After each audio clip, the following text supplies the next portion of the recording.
Alright, we're gonna get started in just a moment. Let me start the stream and everything. Then Jason has some stuff he wants to say to you all, fine people.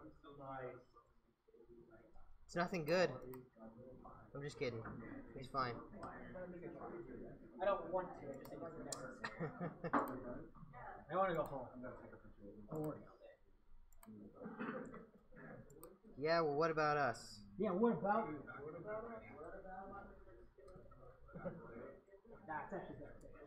That's actually better. Alright, stream is up. The floor is yours, Jason. And how am I doing this? Cool. Okay, what's up, everybody? How are you? Everyone good? Just a couple quick announcements. First and foremost, I want to make sure that you guys know when our tech talk is coming up. So every kind of quarter we have a tech talk where we have kind of local businesses, hiring managers, people who are in the field in Arizona right now. Get on a Zoom call with everybody, and you guys have kind of a free reign to ask questions of like what people are expecting out of web dev, what trends you see now, things like that. Just a really open forum for people who like really want the information. And that's coming up on the 20th, or no, I was wrong. The 12th, I'm sorry.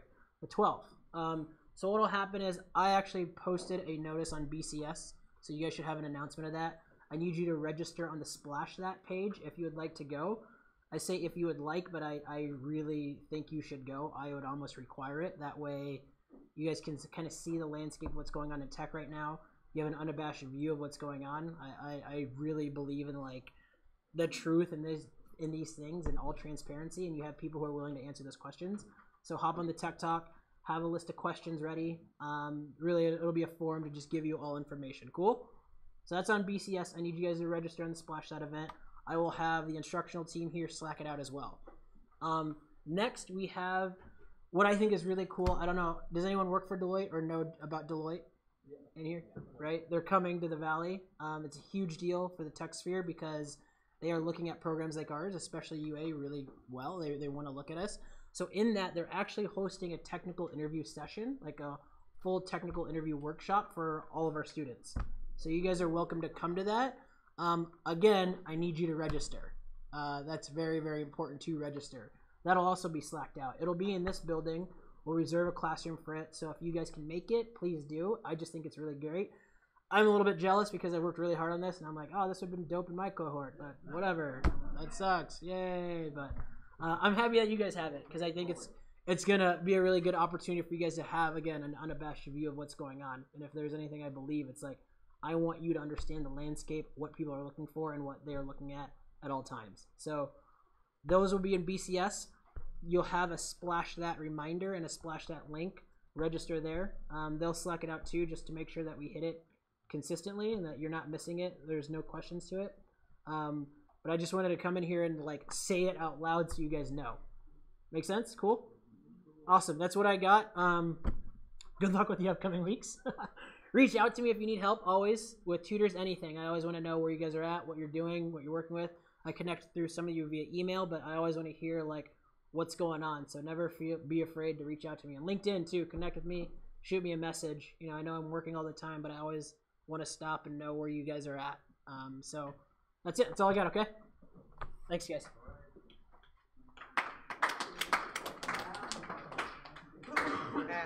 I guess he doesn't deserve a round of applause. That's okay. Yeah. Let me slide out those links right now. So if it's not up right now, it should be up in a little bit in BCS, but they're going to slap up the links.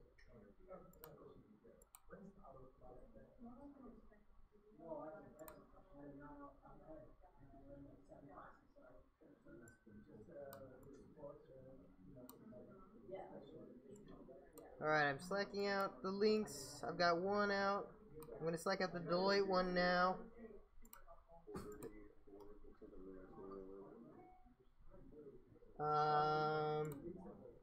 Yep, I think that's everything. Okay.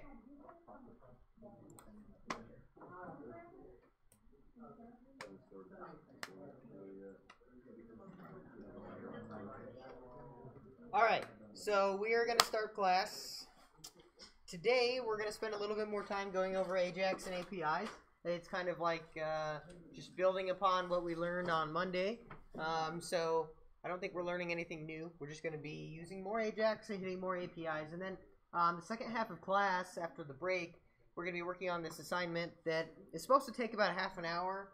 But we're going to basically extend it to the last half of class.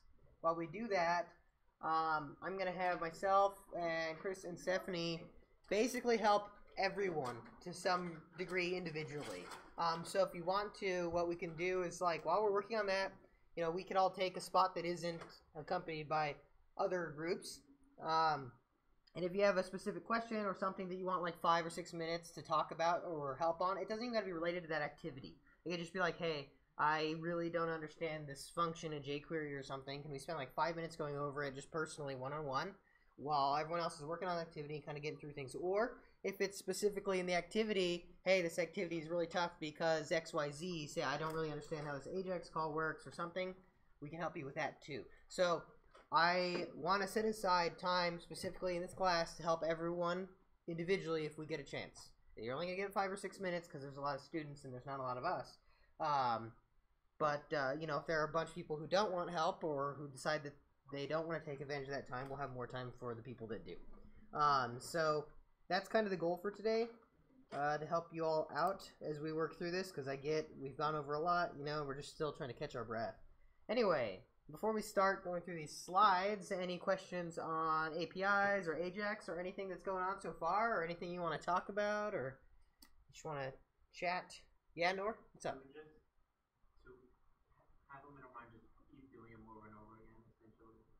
For what? Yeah, so we're going to be doing a lot of them today, which will get you more exposure to doing them over and over again. And I definitely recommend that, like the Ajax calls and stuff, when you go home, if you're like, hey, you know, I need to study for another hour or so, just write Ajax calls. Find one API even. It doesn't even matter. Just find one API and just write Ajax calls to it over and over again. And console log everything. I say that a lot, but it's true. I do it as a professional. Console log everything you possibly can, because you can start to get a feel for when those console logs happen, at what point, you know, in the chain of command do the console logs happen, and then you can kind of get an idea intuitively of the timing of things. Even though the timing may not be concrete, you can at least get a relative timing, right? Like when I call an Ajax call, a bunch of console logs will happen, and then all the console logs in my .then function will happen, right? So like you can get an idea of, oh, the .then asynchronous, kind of get a better feeling intuitively of what that means and how it works, right? So yeah, repetition, it's a great tool. We're going to get some more of it today, and I implore you to take advantage of that outside of class too. Anything else? Any other questions or anything? Cool. Well, we're going to recap with some slides. So what is an API? It is an application programming interface which offers a set of predefined routines or code or tools or something to help you build your software. So what does that mean? Well, in our case, the APIs we're using are specifically web APIs. So they have defined web endpoints that we can go ahead and hit with Ajax and get some data back, right?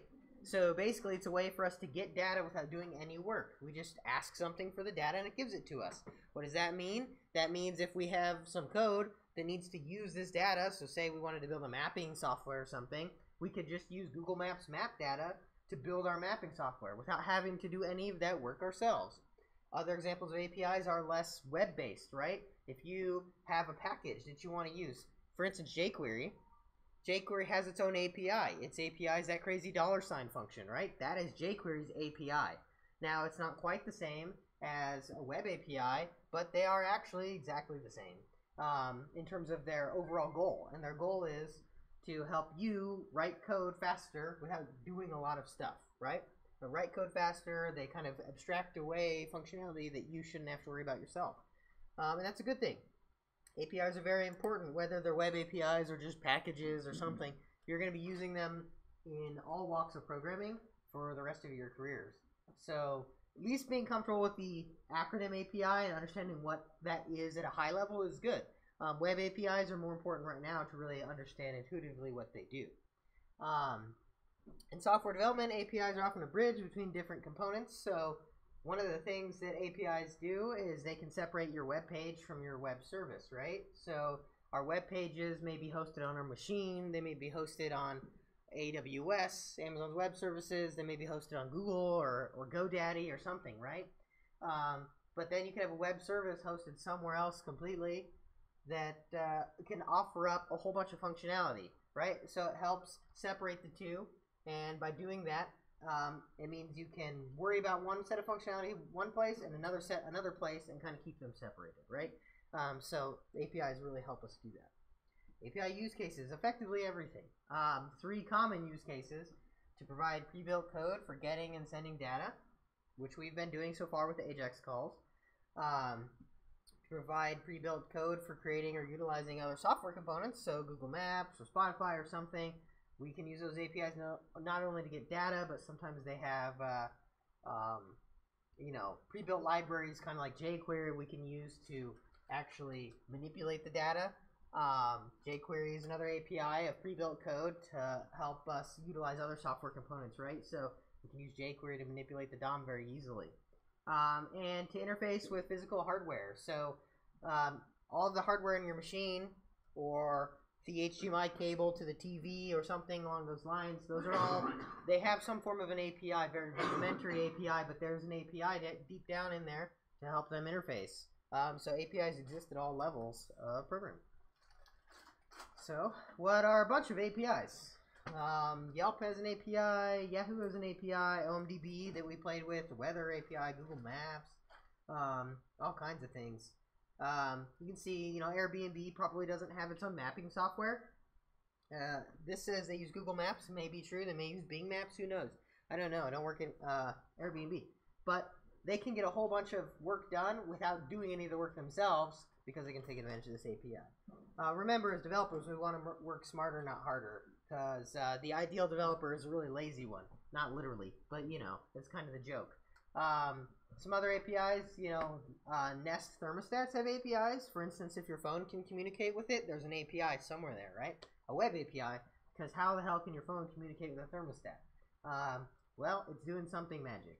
And Nest probably has some web stuff. I've not installed a Nest thermostat, so if you have, you might know better. But they probably have some web stuff that you can, install with your thermostat or whatever. Or they just have like a Wi-Fi thing that they connect. The Hue APIs, that you can have light bulbs now that connect to a web interface, and you can change the hue and the brightness of your light bulbs, which is pretty crazy. But that's the IoT, right? Internet of Things that you probably heard. It's a cool buzzword. Basically, everything can be connected to the internet, so we can control it from anywhere. And then these node bots, whatever those are, but probably Raspberry Pi type stuff, right? Where you can set up an API on your Raspberry Pi and control a robot or something. Controlling physical hardware, this HueCraft thing. There's a video link. Open that up. See if it's interesting.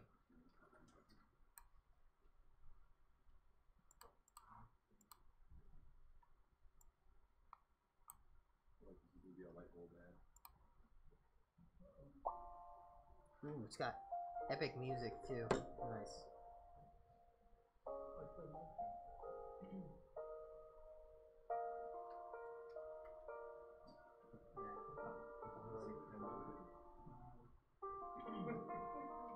I have no idea who made this video.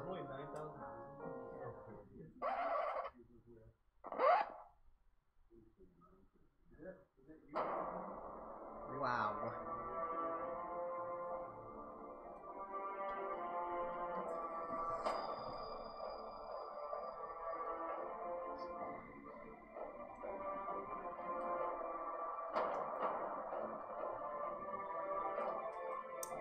So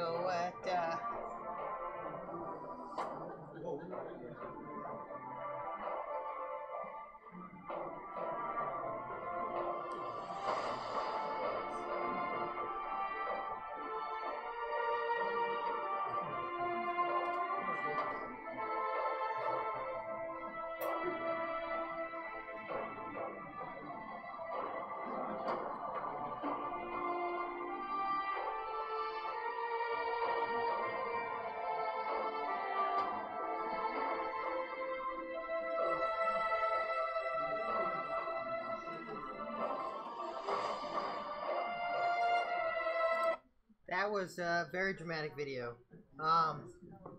Anyway, to illustrate a point that APIs are everywhere and you can do literally anything with them. It's really just a generic term for something that you can use in programming effectively. So, before we move on to JSON, any other questions about APIs? High-level questions, right? We're going to work with them a bit more in class, but... Cool. Well, what is JSON? The JavaScript Object Notation. It is basically a nice interchangeable format between JavaScript and text. Is really all it is. And the specific text looks a lot like a JavaScript object. We're getting familiar with these JavaScript objects now, and we've seen them in code, and we know that there's curly braces and colons and property names and values and so on and so forth. All of these crazy things, and they're effectively perfectly represented in this JSON. There's some slight differences, like everything needs to be in double quotes, right? And your property names need to be double quotes even. But other than that, it's effectively just a JavaScript object in text form. So there's a whole bunch of text parsers that can read this stuff. It's a very well-defined format, which is good, which means there's no ambiguity when you're parsing it and stuff like that. So JSON is primarily these days what you're going to get back in internet payloads. So there's two different forms of internet payload when you're making a web request that you're going to get back. One is JSON. What's the other one? XML? That's not the one I was thinking of, but it is another potential payload. HTML. One that we're all very familiar with now. HTML is semantically very similar to JSON in terms of how you receive it over the web. So right now we're making web requests with AJAX and we're getting a JSON payload back, right? We're getting this crazy JavaScript object. But if you did an AJAX call to www.google.com, you will get back a string of text that is an HTML page. That is all it is a text file, basically. I mean, if you look at your computer, when we're writing an HTML page, we write it as a text file, and then when you host it on the internet, the browser just knows what to do. It's magic at that point, but you can make an API request to get any HTML document that you would like, and you can literally inject it into your HTML page if you want to. And people do that. It's a common phishing mechanism. Sometimes, if you have really poorly constructed security mechanisms between your API calls and your HTML calls, people can actually hook into there, and they can serve up HTML that looks exactly the same, and they can literally steal stuff from your page, but then they can route all the traffic somewhere else. And they can steal your credentials or whatever. Like, that happens sometimes. Not very common, and you have to have some pretty poor internet practices for it to be possible. But it does, because HTML is just text. Just like JSON, it's just text in a special format. So, getting the data, what jQuery method do we use to retrieve data from a URL? It says database, but it's not necessarily true. AJAX, exactly. We use the AJAX call. What two parameters do we pass into the AJAX to retrieve data from a URL? URL and method? The URL and the method. Nice. So this is actually incorrect. We pass in one parameter, and it's an object consisting of a URL and the method. But that's okay. It has to have these two properties, the URL and the method. At the bare minimum, it has to have those two. Knowledge is power, SpongeBob. Nice. Welcome to full stack development. I don't know, this slide is basically we effectively have crossed the bridge to full stack development now because we can control a little bit of what's happening in the back end, right? So we can at least talk to the back end, and we can start to communicate with it. So we're getting to full stack development. Now, when we're really doing full stack, we'll be creating our own APIs in Node and Express, kind of like we see in this right-hand picture. We'll be creating servers that talk to a database or whatever. And we'll have a front end written in React or just JavaScript with jQuery and AJAX calls. And we'll be able to send JSON and HTML and images and whatever between the two quite easily. We'll be doing that in this class. So then we'll be true full stack developers. So right now, before we're done with these slides, how many people think they understand what an API is? Just raise your hand if you think you understand what an API is. High level. You don't got to be pro. Most of us? Okay. How many understand when I say JSON what I'm talking about? If I said, yeah, that's going to be a JSON object, would you know what I was saying? Okay, most of us. How many of you understand that AJAX is used for getting data from a web server? Okay. And how many of you feel confident that you know how to create a basic AJAX request, a GET request with the method GET using jQuery? That's the tough one. That is definitely the hardest one in this sequence right here, and we're going to cover that more in class today. So, does anyone have any questions on this stuff before we get started on our exercises? Cool. Let's start. All right, I like it. I like the attitude. All right, so we're going to do activity number 5 in week 6, the Bujumbura exercise. We're going to get the weather details from Bujumbura. Let me just show you real quick what this bad boy looks like.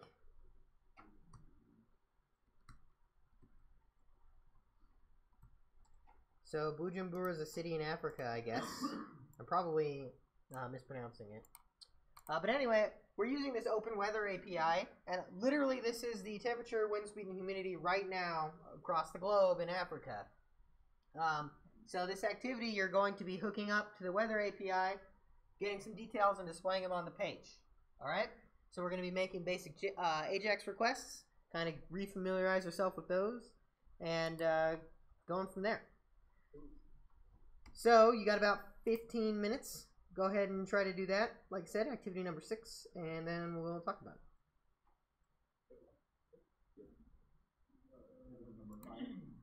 Oh, activity number 5. I'm sorry. Yep, I literally said activity 5 before that.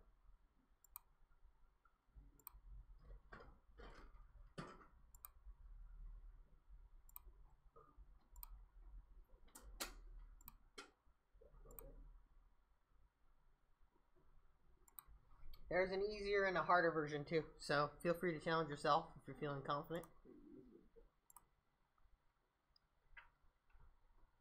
Are you supposed to give us the API key? No, you're supposed to go out and get it. No, yeah, you're gonna have to go out and get it yourself. I don't have one.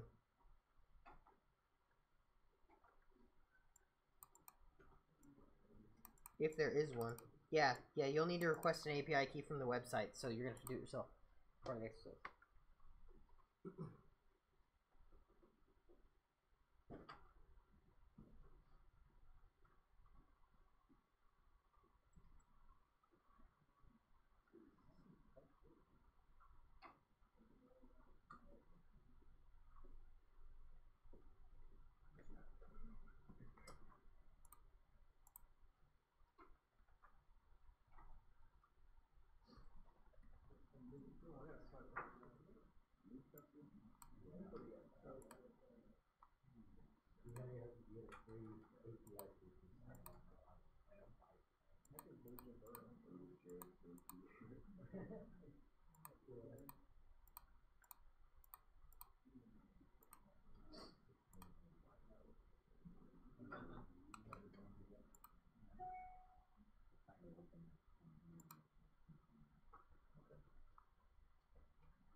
That's the format for the call. Are you still sending it to me?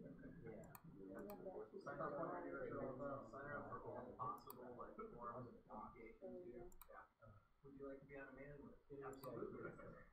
Would you? 10% off? Yeah, no problem. Yeah, so if you you have to give them a covering email address. Why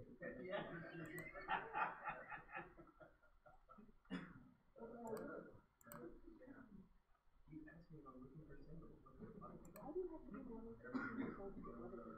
What's the danger there? None of them sign up for that. And 15-year-olds gonna, do something nefarious.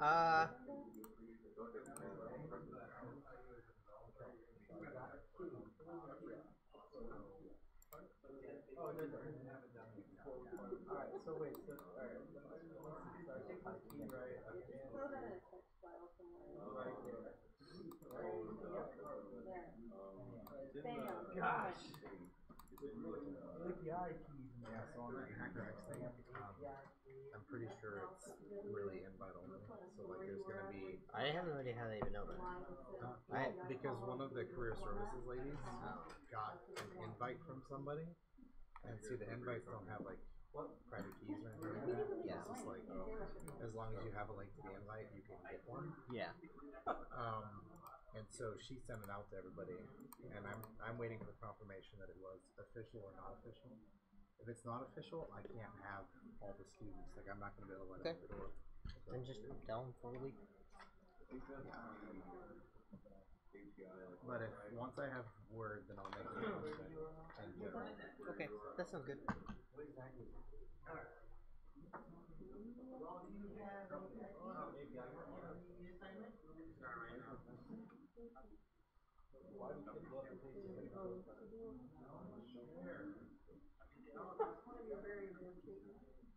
So I think there's two bits. One, it is important to figure out how to go get keys. I don't like that they make us sign up. So next time we run into a service like this, then they sign up on my very own. Yeah, look up further in the file. There's a query URL. All it's saying is console log your query URL. So for the when I sign up for the API key, I just put none for my company and other for my stuff. They can F off. They don't need to know why I'm using their key. To be completely honest with you. And I think it's kind of crap that in this class we have to sign up for stuff. So the next time we come into an activity that makes us sign up for stuff, I'll try to get a key ahead of time and just use it for everyone, because it's kind of stupid. It's good to figure out how to get keys, because you're going to have to do this in your job.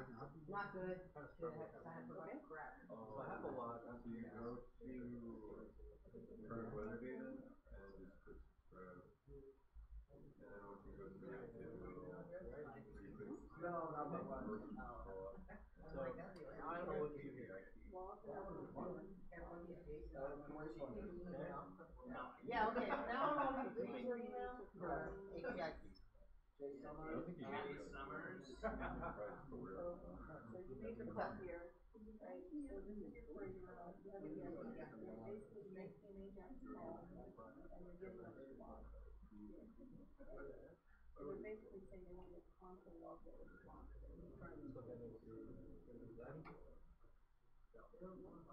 You're gonna console log. Yeah, so these keys can take up to 10 minutes to activate, so it's possible it may not even work during the exercise. Wow. So that's why That'll be the tricky part. So hopefully they do. Can you actually go back and If you're getting if you look at the console, you see 401 unauthorized. It's probably what that is. Anybody got a working key? find some Anyone got a working key that we can try? Does yours work?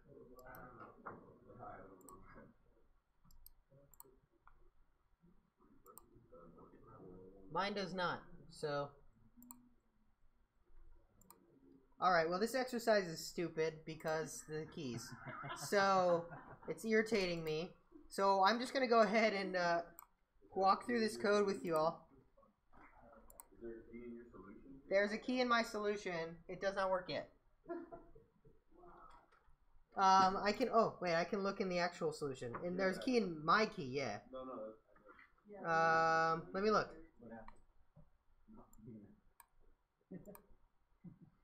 Nice. I should have just slacked this one out. That was a good thinking. Alright, I'm going to slack out a key. We're going to see if it works.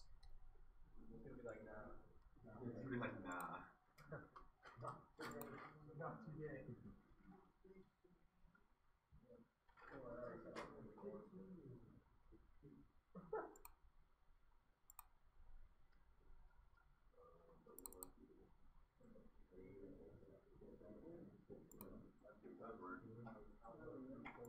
Based on your Steve library, you are definitely. Oh, that one was good. Nice. This one seems to be working. Hacker Bear. Okay.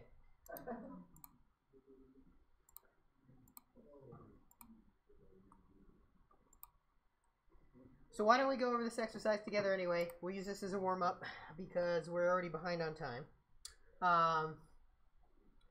So everything went well. We went and got an API key. To do that, we had to go to that website, the Open Weather website or whatever, and sign up in this weird form. And they asked us what we were doing, and it was weird. But eventually, when you're done with that, you get shown this key, and you can copy it. And you can put it here in your code. It needs to be a string, right? Because that's what it is. It's a string of characters, and if we weren't to have the quotes, bad things would happen.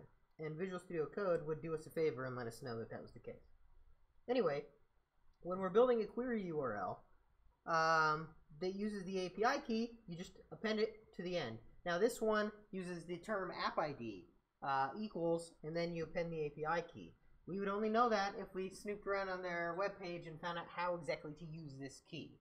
So if we go to their webpage, I might still have it open. If I can drag it over. You see right here is where you get the key. It says it takes up to 10 minutes to use. And you're like, okay, that's fantastic. Thank you. We can go ahead and look at the API doc. And in here, we can see all kinds of things we could do. And let's see if we can find anything with the key.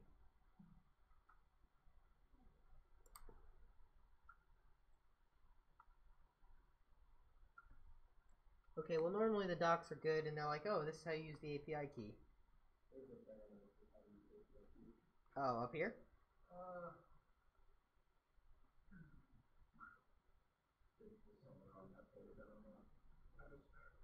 do you use API? Example, API call. Where people. Oh, here you go. How to use there's the app ID equals to, anyway, you go to the docs and you can figure out how to use it, right? So that's how you generally do it with any API. So we've got the API key. We assume it's working as one would think.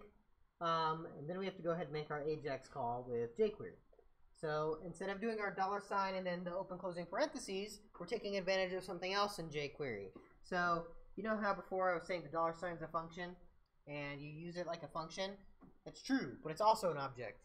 It's both, because in JavaScript you can be both at the same time, which is very confusing, but it's JavaScript.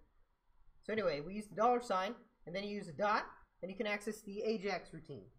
And the AJAX routine takes in an object, right, because it's inside those curly braces, right here, that has two parameters, the URL you're querying and the method, the HTTP method that you want to use. In this case, we're using our OpenWeatherMap API and the get method, because get means we're going to go get some stuff, and we want to go get information about the weather. So the first instruction is to console log the query URL. So we'll just go ahead and console log the query URL so we can go ahead and see that, see what it looks like. Then we're going to console log the resulting object. We want to console log the response. So right here is the step where I would say, okay, well, why don't we see what that response is going to be so we can actually know what we're going to be doing. So I refresh, I go to the console, I have this object, so here's our URL, okay, it's got the API key at the end, okay, great. And here's our object. Now it has a whole bunch of stuff on it. What exactly do we need? We need to know the details, we need to know the wind speed, the humidity, and the temperature in Fahrenheit, right?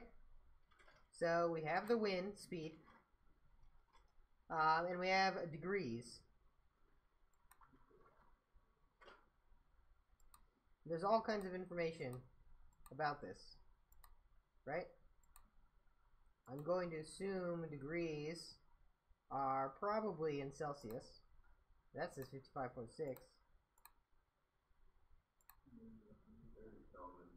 It's actually They're in under Kelvin? main is temperature using Kelvin.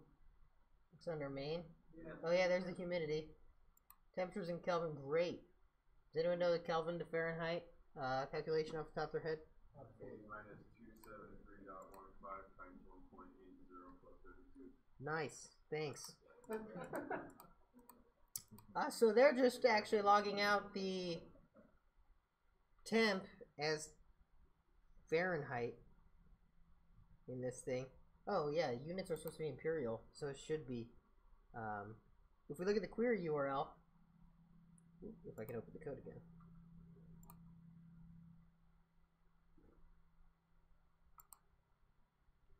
Oh yeah, it's right there in the code. So if we were to change this API request, we could change it to actually give us imperial units back, and we wouldn't have to do the request. Anyway, so we want the wind speed. So let's go ahead and take a look again, verify where the wind speed is. We have under main humidity, and under wind we have speed, which is 0.66. Probably kilometers per hour. Oops, if I can open the code. Alright, so we need to create some well, we already have tags right here. We have our HTML tags, right? So we need to inject stuff with jQuery. So the wind speed is the one we know for sure off the top of our head. We just looked at that. And to get that, it's going to be a response.wind.speed, right? To verify that, if I go back to the browser, this object has a wind and then a speed. Right? And so that's just a nested objects. We're going to go ahead and use those as our value. Now we also are going to need a city name, Bujumbura, so we can go ahead and just pull that out of the response as well. Var name equals response.name. We need the humidity, which is going to be in main. Response.main.humidity. And then we also need the temperature. And this is the one where we have to do the crazy calculation, right?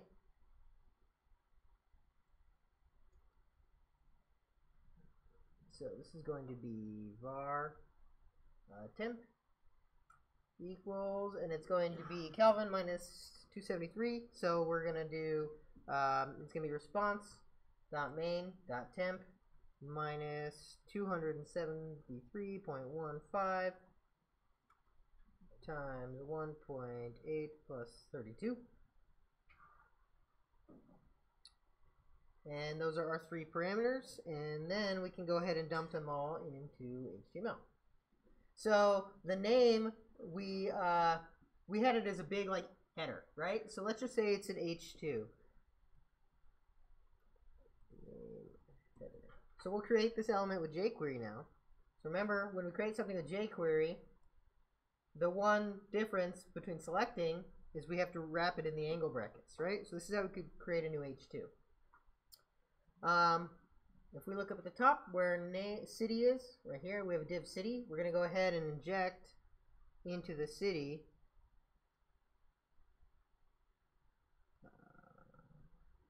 city.html name header, right? And before that, we need to give the name header's text our name. So we can go ahead at this point and verify that we at least have gotten that far. Nope.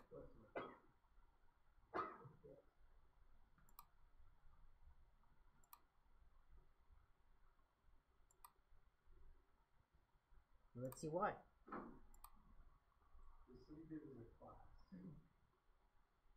The city div, what? Oh, they're classes? Okay, so I didn't select it properly. Yep. Yeah, so you can see right here it was a class. Yeah, I was just not reading properly. Okay. So let's verify that this works as we are intending. There we go. We've got the city. Nice. Alright, so let's go back to our code.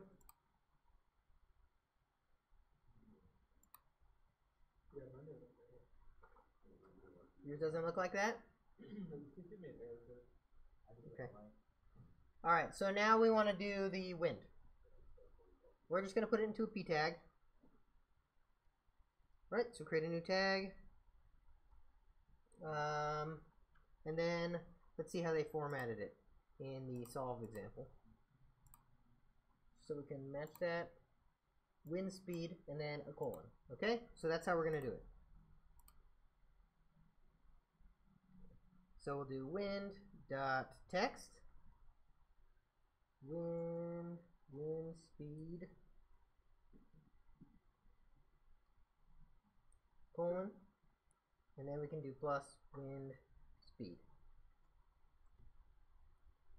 Then here we're going to do our selection of the wind and pass in our new wind HTML element created, right? So its class is wind. That's the div we want. Great. The next thing we want is the humidity.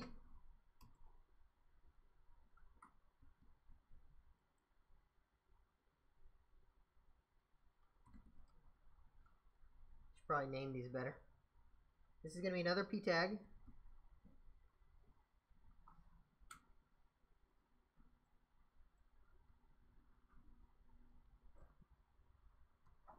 Whoops. Text. This is just going to be our humidity. We're just going to get it in there. It's not going to match perfectly. And then we got to select the div.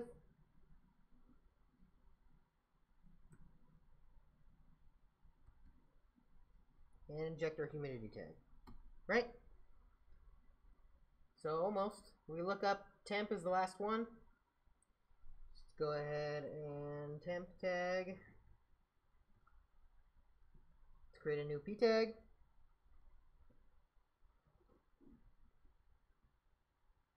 Inject text, and that's going to be temp that we created, right? Or we calculated. And then we're just going to select .temp .html temp tag.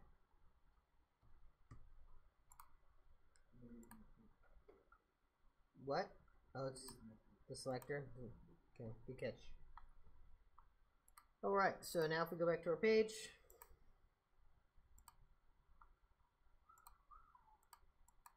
wow, amazing, look at that typo, W capital I, nice, beautiful, it's exactly the same,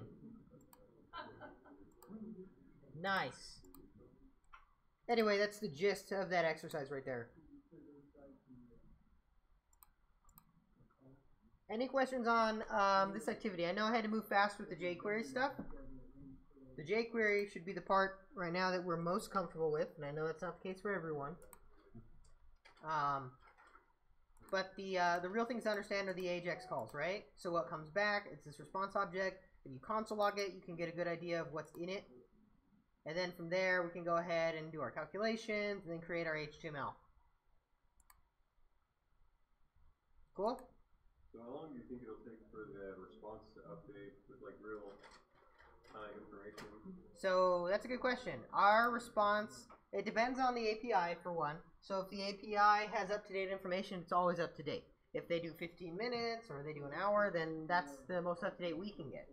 Now our side, ours only refreshes when we refresh the page, right? Yeah. So if you wanted to have more sophisticated logic in there to refresh every minute or so, you could. But this way won't work, right? You could do AJAX calls on a timer or an interval or something. Okay. Cool.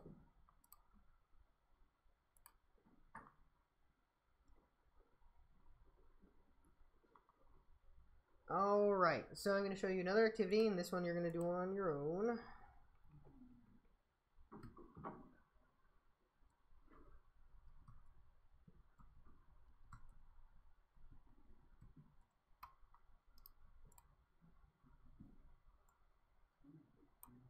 Remember our OMDB API?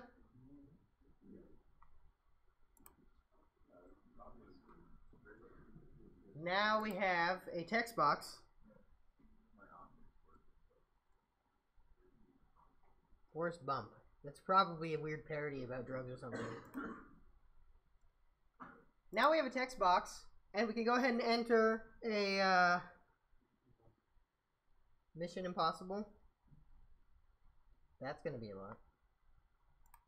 We can go ahead and enter a movie title in, and then hit movie search, and we get back a JSON blob from the OMDB API, and we need to display it on the page in the HTML as text.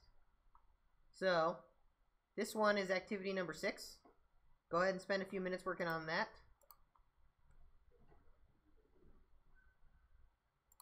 Basically, you want a page right here, movie search, put in a movie name, and you can get some JSON back and display it as JSON, just as a raw JSON string in the HTML. So you're going to need to use your jQuery skills, you're going to need to use your Ajax skills, a little bit of everything.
And I was trying to figure out how to get it to display the JSON instead of just an output.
I was using the same Monday.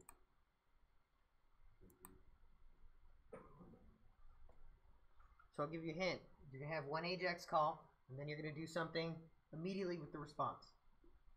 Put it on the page. So we already know how to make Ajax calls. And we know how to inject stuff into HTML with jQuery, right? You can use a selector, and you can change stuff about the element you selected. You have to somehow get that response object from your Ajax and put it into the HTML.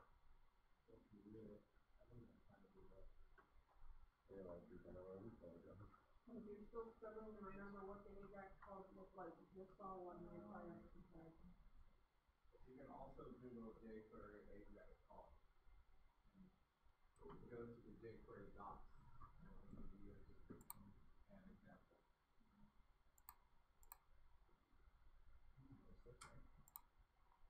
Is that the one below it? Yeah. I think the number 2, you can just copy the Ajax call from the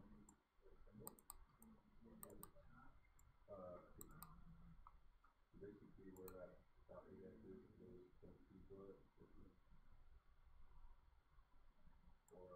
you get all that .NET stuff too. So basically up until that last one I put on the system. Yeah, basically. I think that's technically what we need, right?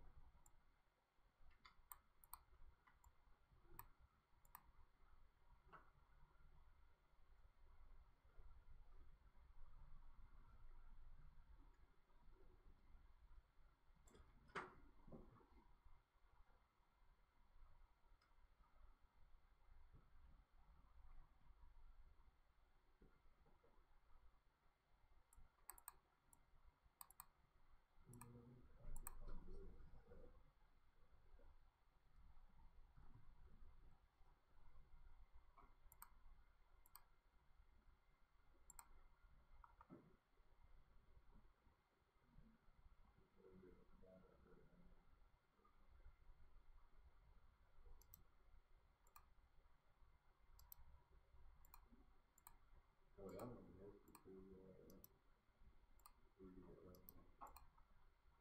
yeah. So basically, so all is like the movie, whatever you type in, after you click the button, whatever you type in gets set for the movie, whatever. Yeah. Yeah. And then that will be where you load up. So basically, whatever you type in, it'll update everything. Click the button, you type the matrix, and that will have like the matrix and then instead.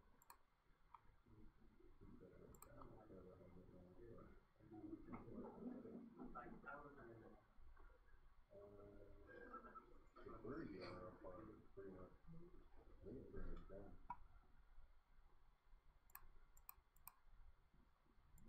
For that. So I swapped out the solution to already. And I have the example again. So to get it to actually display to the page, because right now it's just console logging your response and console logging your response dot runtime.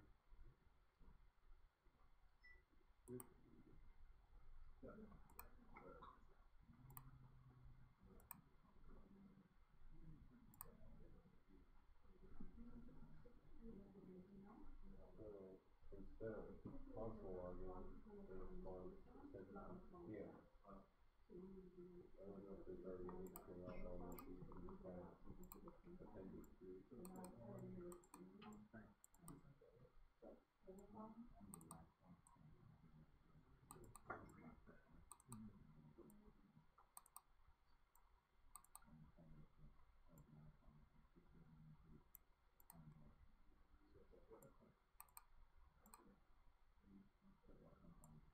Yeah, but we just changed the name. Yeah, I know. Everything we specified. So you know where you're at inside of the red. Yeah. Yeah. Well, you're not at the bottom. Yeah. You go up. So right here is where we're actually doing the area response. Okay. And then there's the problem. Is there any HTML element that's like already designated class that is like an entry tag or something? So basically, Or you will be you're going out here and you're saying, this URL wants you to return the data. you could even just do the jQuery thing to get the The query string is the end of this So for now, it's still console log. So we're sending all the data off, so they're gonna send us And what I was just telling you about, that's pull back in. the response point back to the And since our .then is basically so .then you're saying So, this .then you're saying this. You've gotten so far into getting object display on your screen. That's because you can't print an object on the screen. But go ahead and Google how to take an object and turn it into a JSON string. So that will. Yeah, so the promise is basically a promise. So a promise, so we use a .then. That's kind of like saying, so there's a difference between synchronous and asynchronous. So synchronous is basically I don't know if that everything humidity stuff. line by line, down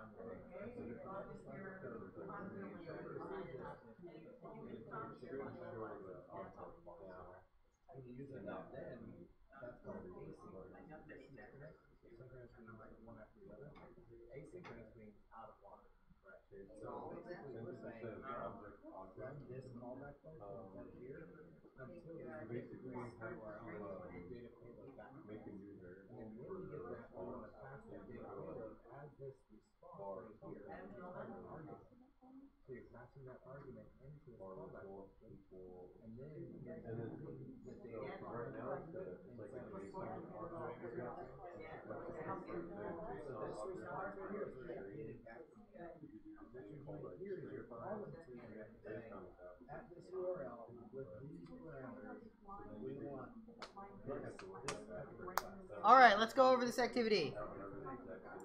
This activity was tough. This was real tough. A lot harder than it sounded, right? So why don't I grab the solution real quick.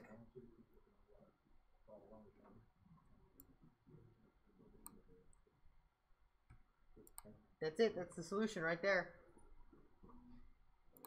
Seems a lot easier than it was, right?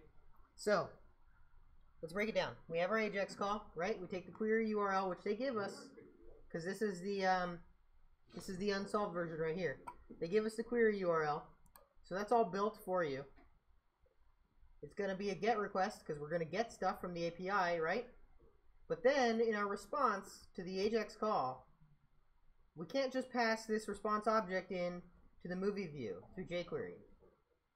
You can't do that. You'll get this weird object in brackets, and it looks weird, and it's definitely not what you want. But there's a fun method called JSON stringify that you can use, and you can take any JavaScript object and you can put it in the JSON stringify and get a legitimate JSON string out. This is effectively the exact same method that AJAX uses when it sends JSON across the wire to do a post request or something like that.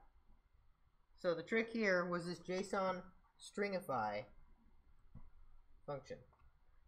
Now, how would you have known this? You had to Google it. You got the weird object, and you'd say, well, I don't know what to do with this. That looks wrong. That's when you turn to Google and you say, how do I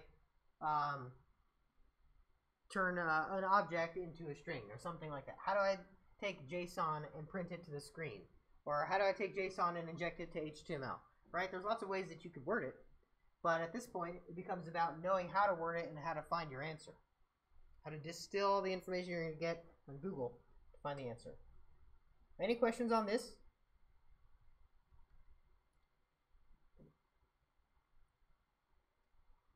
All right.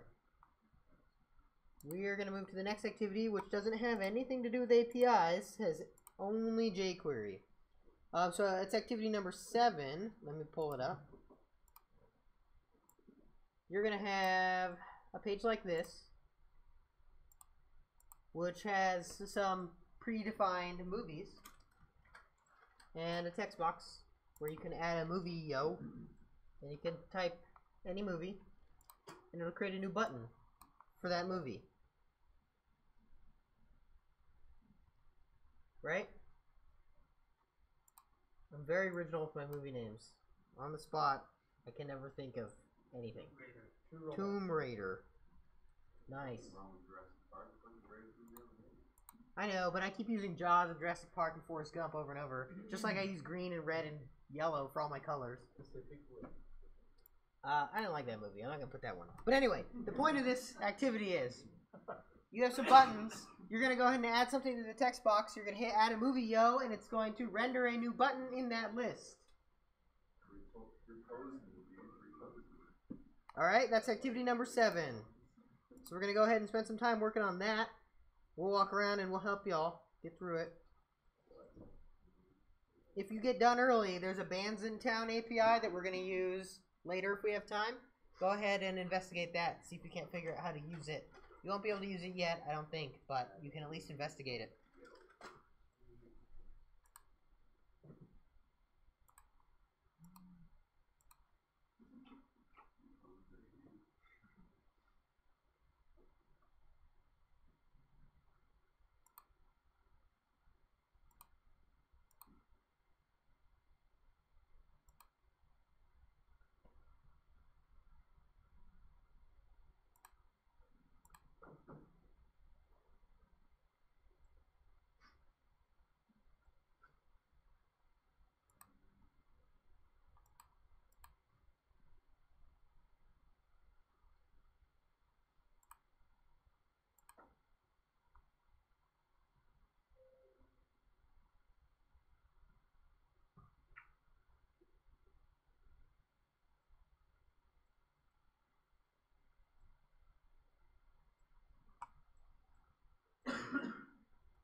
This first thing.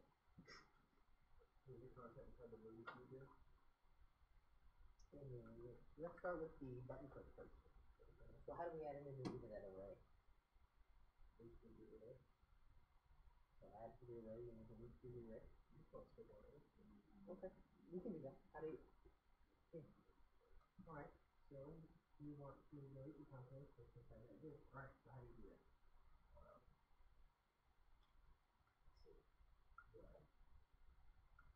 This thing? Right. That's a good place to start. Yeah. Anything? Yep. Is it delete? Well, first things first. What do you need to do? You can use jQuery to do what? Grab them. Grab them. Yeah. So what do you need to grab? That did. Okay. Grab that too. Okay, so this symbol, Uh-huh. and then Why is it that symbol? this Is it last the hash? Oh, you know what? Where is that? Why can't I see? Oh, right there. Okay, so the four. Uh-huh. So what do you use? Oh, You sure? Okay, got it. Hashtag ID? Yep. You did. But Yeah, you but I said thought it it was for class. Donna's class. You had it backwards. Donna's class. Donna's class. Alright, alright, so I need to get that one, which is movie studio, right? No. Oh. Right. Tony? No, I don't know. You don't? No? You sure? Why don't you try to run the code without application and see what happens? I'm just gonna put it in. Okay. Oh, yeah. Red, Alright. So now you have that element, right? How do you delete stuff inside of it? Try it. Try it and see if it works. How do you know? Google what jQuery remove does. Or why don't you Google how to remove or how to delete elements from an input jQuery.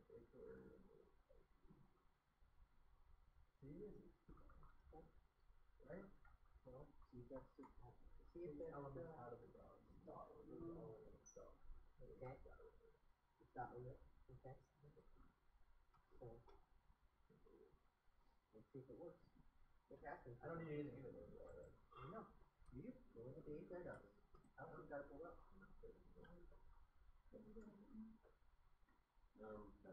For your dot remove, it looks like right now you need to have something in, don't you? I don't know if it doesn't fit one right, but. No. So dot remove. It's fine the way it is. Okay. All right, go ahead and try I've it. never used that for use thing before. I'm not sure how to do that. Got rid of things. Look at your HTML. Make sure that that movies view did is still there. If you want it used for each other, then basically within that function, do whatever you want to do. Maybe it's just be like a normal port. Yeah, you do it however you want. I mean, if you want to only record each, that's up to you. What I Yeah, so maybe dot remove actually removes the whole div itself. Maybe I'll just do It's probably not the right one. Probably not. Find a different method. You guys are on the right track. Find a different method. Make sure it works. Work together. Alex had some good stuff. He found some stuff in the API. Oh, hey, look at that. That's the red one. So how do you know what those divs are called though? There are buttons inside the div, right? How do you know what they're called? Isn't there something else you can use just to get rid of all the children? What about delete all children elements? jQuery. What can you do that?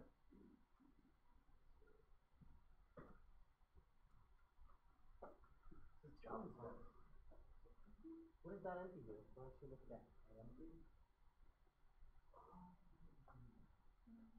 I didn't go over here.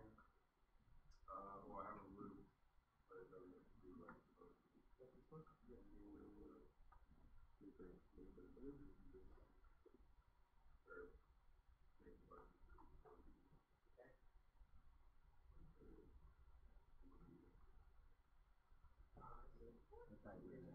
So I would Google the .append and make sure you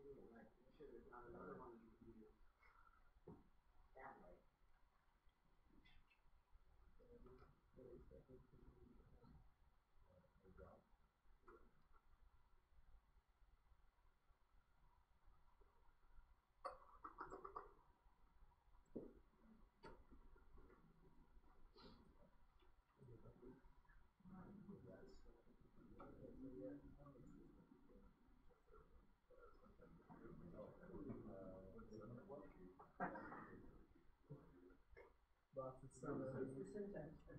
This button appended to or div and create button. Send to signature. Yeah, so you're saying use the button and append it to it. Versus I have a div and. That's like my favorite meme, dude. When they were talking about when the Patriots lost the Super Bowl, there was that meme of the players and jugglers. Oh my god.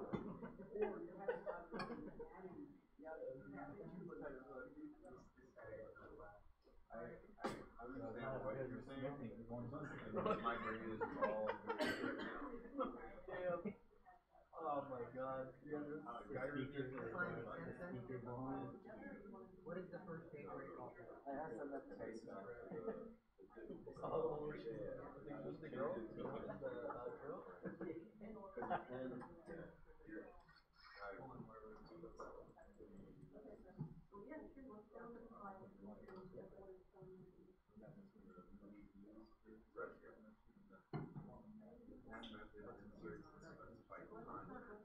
Well, that kind of one text.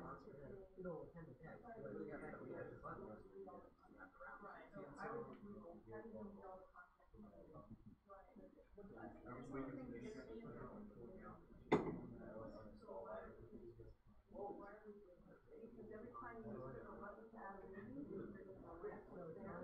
So the likely array, right? So remember back when we did arrays, it's getting movie at index dot. Okay, so I took 0. So movie at index I was getting 0.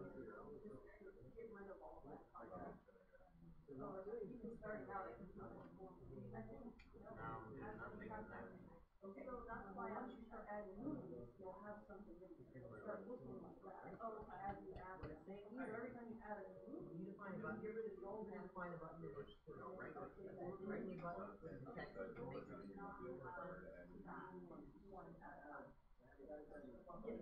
the reason you surrender button function is because you're going to use it over and over again. That's why you do motion break. Right, because you want to call it more than so yeah, so what essentially that's what it would look like if you run it right. There's actually no Now imagine that index 0. Yeah, these should be, that function, everything that it's supposed to do is delete everything in there. inside that is, right? Say let's say So it's movie, but you know how to get the movies view ID configured. so every time you're going to start out with it. The text of the movie at that spot. So it's just like you were writing HTML with the text form and the different extra buttons.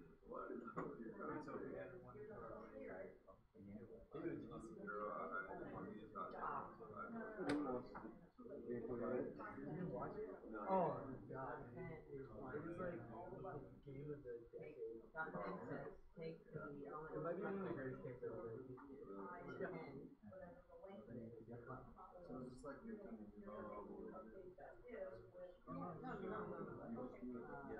yeah, it makes it be variable, but we're not assigning it, right? There we go.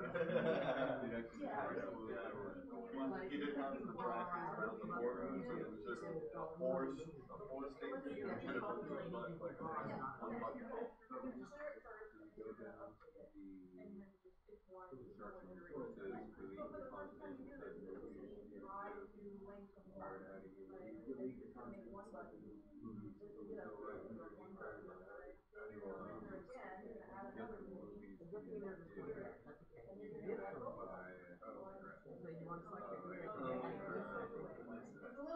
before you do that, every time we make this loop, we would have the same button over and over. But the way that they chose to solve this is this function. Anytime, for instance, quote, and then, because it's the IG movies, dude, or movies. The only thing I can think of is when you're looking at the render on the page, it's a little cleaner. Because you're not just yeah, you're not just adding a random button to the wall. You're basically refreshing the page and Comment out the pulling up the new content. So it's a little cleaner visually than it would be. And then I just put two quotes in there.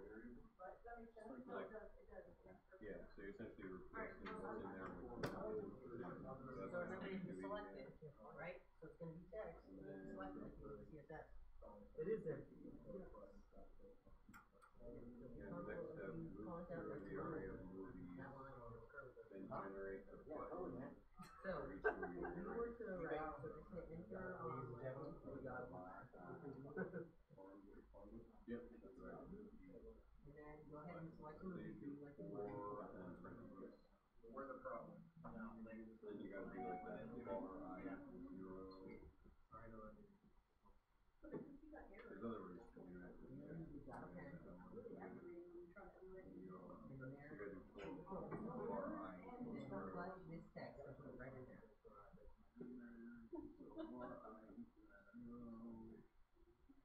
And then you put a semicolon, and then semicolon.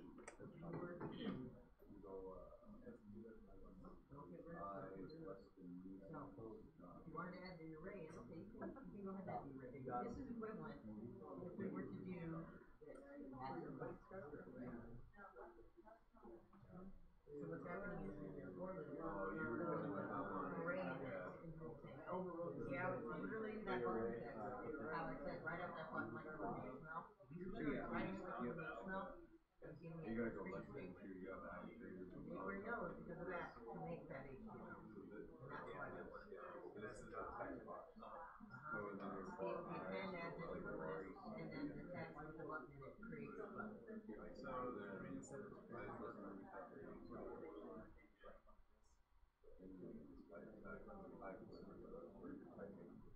the grabbing the value of whatever they put in the box, and then you make curly brackets. Yeah, so Is this a good way to get rid of that first? but there's a problem. Technically, it could work, depending on how you use it. Right there, it's not going to, it's gonna actually destroy Inside the of those div. curly But the first thing we brackets, need to do is clean out the, what I did clear out is the just div, right? create a So button we need to for do that for every jQuery. Remember, everything things in the came out. array. So we need to find a jQuery method to You know empty how out to create the the div. So why don't we Google jQuery empty a div? to get the value. You have to know, right? Just to create a button, it should just be money sign with the button. Then I just assign it to Here's an variable. example. You could select a div with the class hello, and then right there, you call empty, and anything inside of it will disappear. And that sounds pretty familiar to what we need to do, right? So what div do we need to select? The movies view, and then we need to call On the what? button, gotta be inside the, like a button tag. So that's what you do.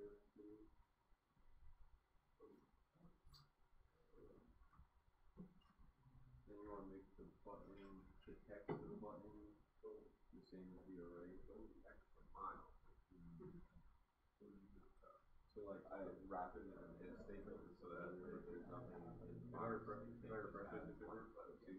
Right now, you go to your page. Yeah, because the button movie is supposed to have like a blank button with no text on it. It's supposed to have the the movie wrapped has a statement saying so to do that we would just because you already created the button. How do you select by ID? Null or empty. Can't get them off the first. So then you'll do This is one more thing. next line. When you select the that jQuery, button dot you text. just type in the ID and all that stuff. Ah, there you go. Dot tag. Yeah, that'll work. And press Yeah, everything you Now, some if. for like this, Sick ass. button, What is each that? element in the array, Hard equals. appended. Yeah, so that's make You it should so check the this button out. will be, Like movies, since it's the Yeah, link, it's gonna go through everything in that array. Second So then it'll make the first button, really- the second button, really will good. those. So I like that it's. that's what that button, It's not so really. that first one, that bar button It thing, breaks everything that's down. just creating the button. Yeah. And then that button dot text is actually putting like the text Yeah, inside it's the really button. good. And I got it on sale too. It's like only like $29. You get that one, and you That's also get the. So if it goes to the button text, it'll be the same as Oh, that the is sick. array. They're like, There's two three or four movies, technologies for the web. and then I. It's sick. JavaScript, And I. jQuery, HTML, CSS. Red. Amazon.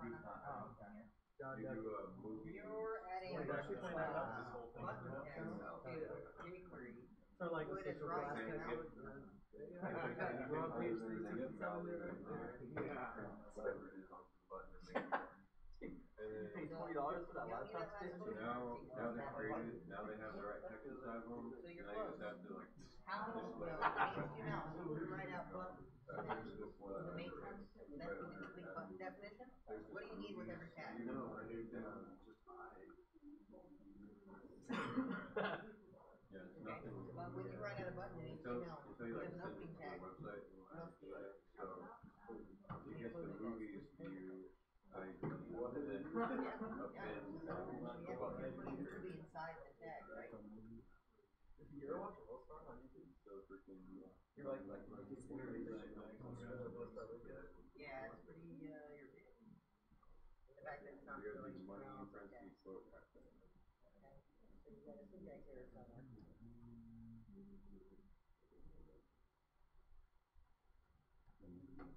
Yeah, it's yeah. What do you have before the array, between the button text and the array? The way they do it is they Okay, do it right.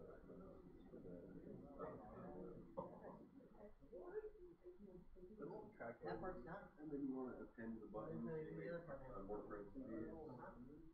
You do it inside parentheses, so.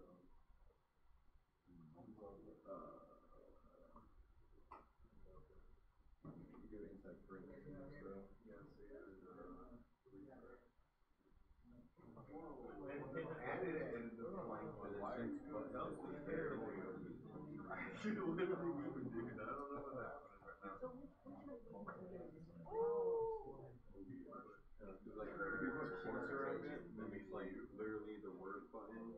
But if you don't put quotes around it, then it's that button variable, which is like, yeah. Well, you just emptying it. So now it's working. Now you're parsing the same thing after you empty it. Yes, goes to in here, the four loops and the one colors, right? Open up the console, see the, Four lines. here's problem. What? Once I search this, look at the back of this one.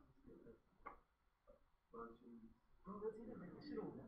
Dude. So, you add one more loop, or four, right? Dude. Open parentheses, variable declaration, Bro, no way. your increment, I gotta send it to my friend. closing Cause parentheses. like, she loves it. I swear to God, I hate it every time I do it.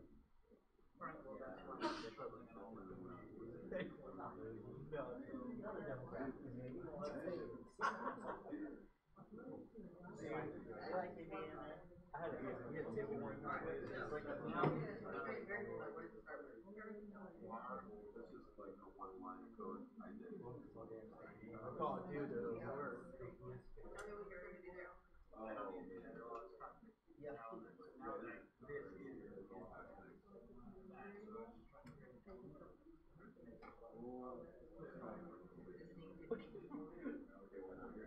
Oh my God. So it's calling the reservoir at the very bottom. So this is really good. I don't know why it's not working on that. So go back up to where you created the buttons.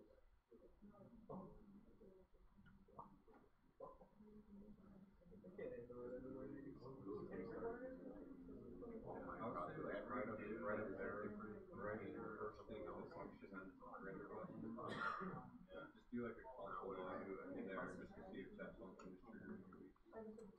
Oh, yeah, just do like a console dot log and then in the parentheses.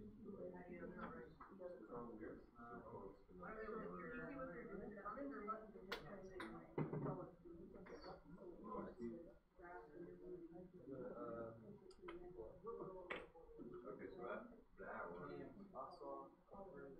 So go back to your code again. Just look, that function is triggering.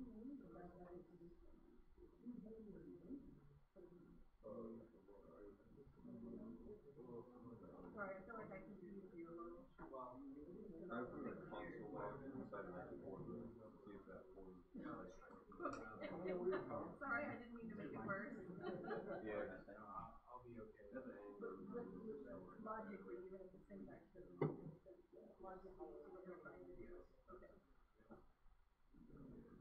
Yeah.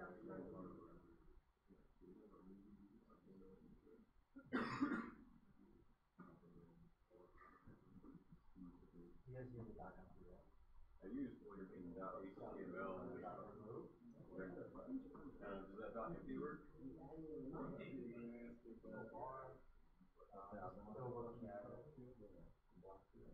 Yeah, block you know.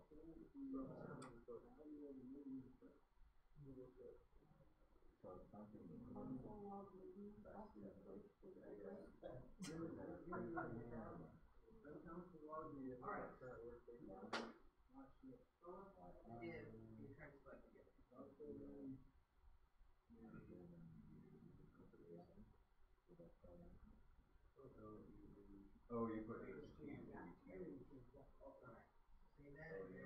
Wait, did it happen and I just That's missed not a it, problem. or? Yeah, it happened. Yeah, And then it went away?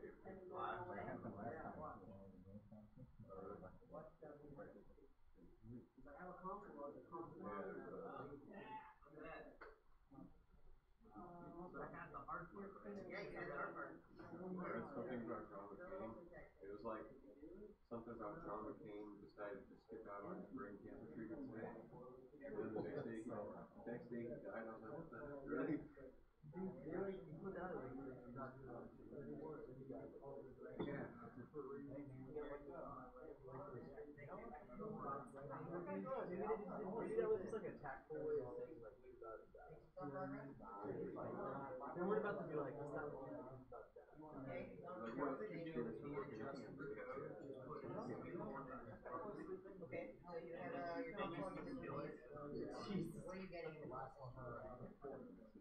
They drove all the way back to How do you get the individual? 10-car motorcade.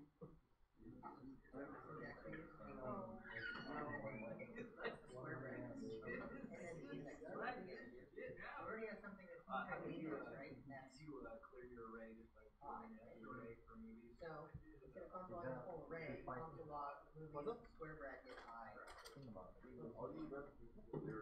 Now it's That's a bad. For some reason, dude, that's not a good. The bag doesn't have a lot of. now it's bag of old. You know what I mean? jQuery. Yeah, probably. Actually, like, this is real good.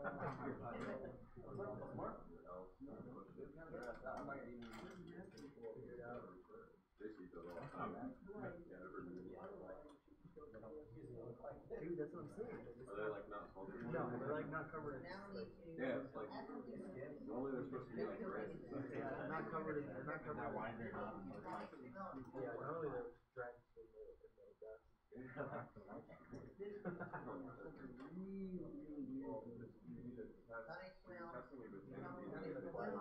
Well, then if it's not as unique, it's So if we're going through some 4, 5, 6, 7, how do they even make it? I don't know. The ending, The movie was great though. yeah. You want like it's like dead ass quiet in the computer. You just kind of like Like, I think that's not that guy. Trying to pick up the soda. now what we do is add buttons, right? Instead of using quiet. how would you, something I asked you, how would you, if I said, write the ending, Something somewhere to do.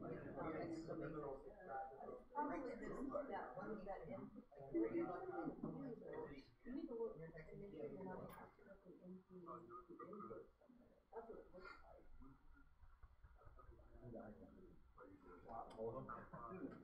Yeah, it looks really sad, man. You haven't seen them? No, they all are. And I was waiting for that measure.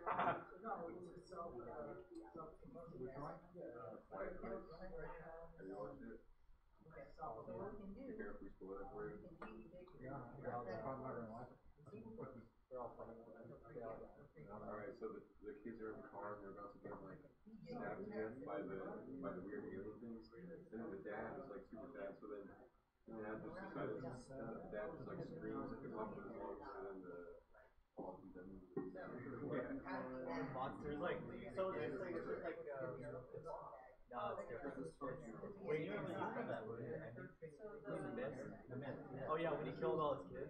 Yeah, the Risk Assassin. Oh god. The ending was I've like terrible. only seen it. He's like kills all his kids and the army shows up like 2 months later. Quiet Place. Like honestly, one of I'm gonna my meme that up, dude. Ladies and gentlemen. Been a long time. I don't know about. I think we should do the to be It continued. wasn't even that scary. Like he kills his kids and like also the army rolls through and like shows his face. To be continued.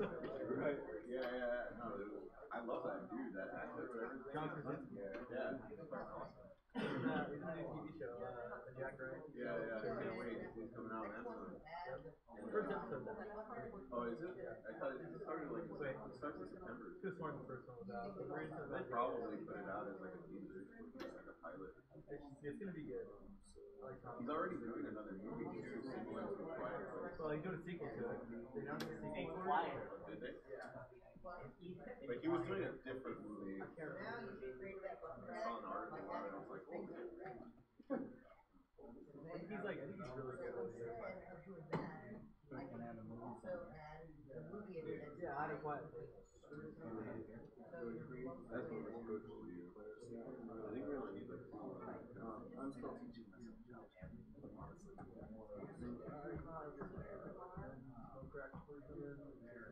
Hyped up for class and focus.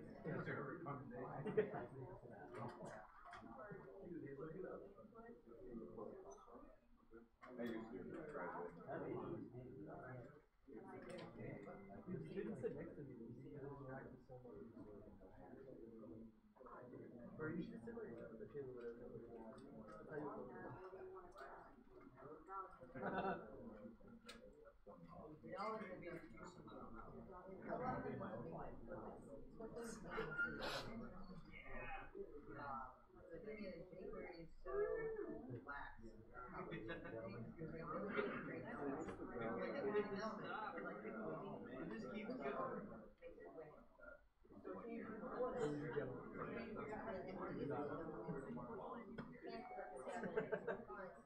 Have you seen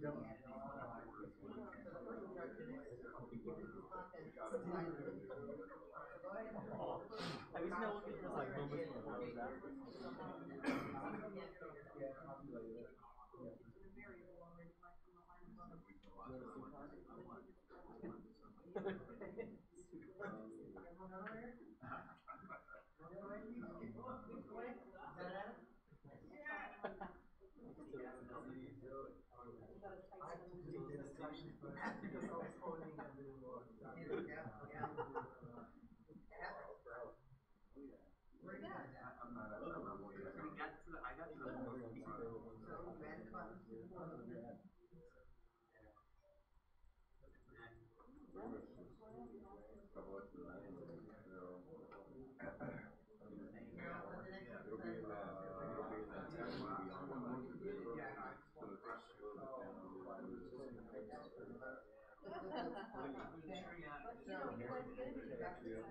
Also, so yesterday when Greg grabbed it,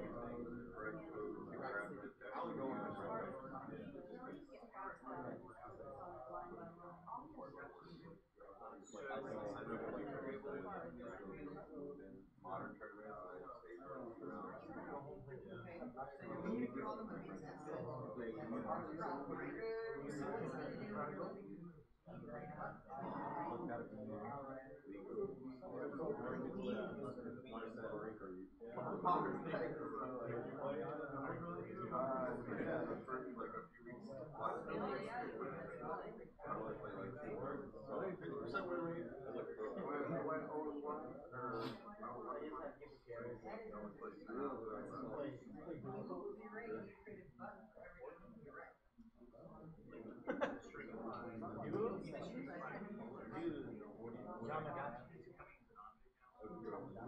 so right versus red code grab the text right underneath that balance.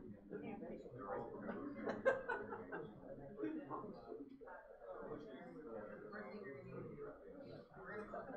so you gotta grab the text Essentially, you want to, whatever you type in here, you want to assign it to wire every time you click a button. So, like for instance, this thing is called, that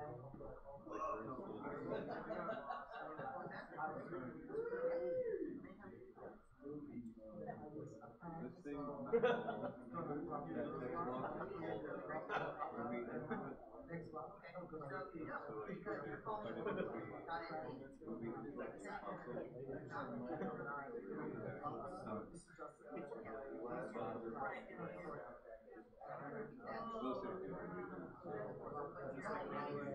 I did movie input console,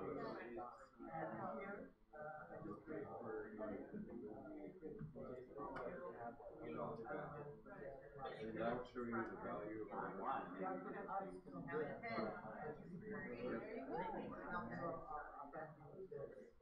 Right now there's nothing in there, so it doesn't do anything. That's good, I'm done.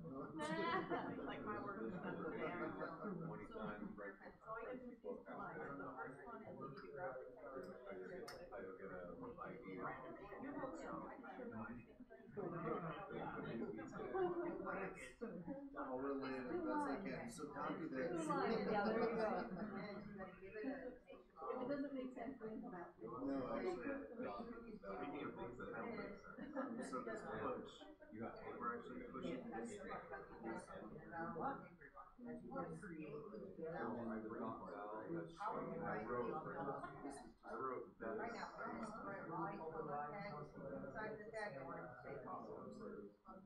And it worked. Oh, And then valve is like a temporary function, so you don't have to correct data. Yeah, that's what I'm saying.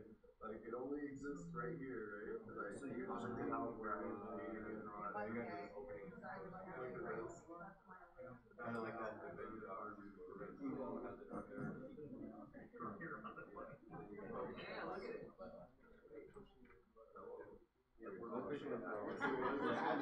Because I was like, why? I was like, this should not work. Now if I do that movie input now it's like, Yeah. I was like, wait, that's not how you write this. This is how you so what I did is push just the decide value, the not variable. So I all just over the array. basically that same exact thing, except I did bar input equals that. When it goes to So that'll get you the value, and then you gotta push all the value at the now. Like right before that line that you typed, push the bar input right.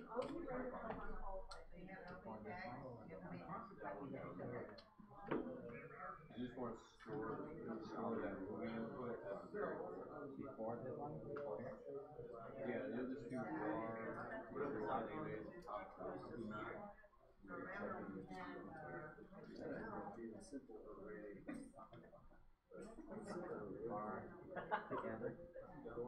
So bar space or whatever you want to name it. So it could be X, it could be input, it could be okay,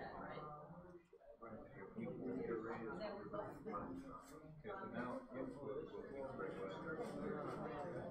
So then write code, add the new movie into the array. So the array is called movie. So you just do, it's how you add something to an array, you use dot push. So you don't even need to this one, just do movies, that's the array, so movies dot push. And then it makes it parentheses. And then you want to push input. So it's like kind of a rough thing.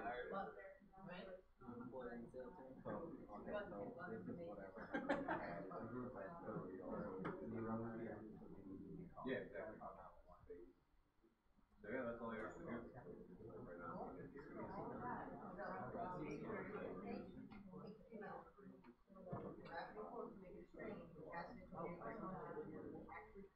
I'm gonna try one of those monsters.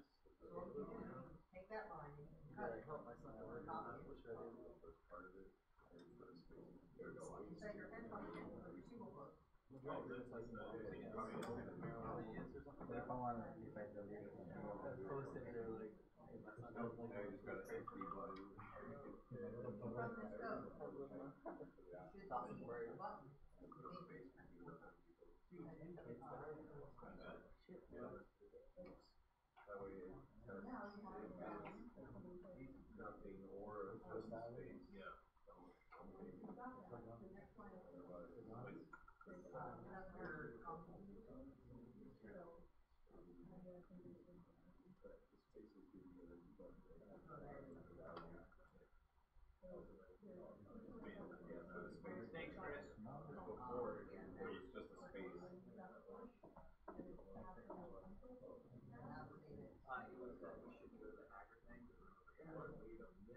Multiple spaces. Multiple spaces. You know what I'm gonna do?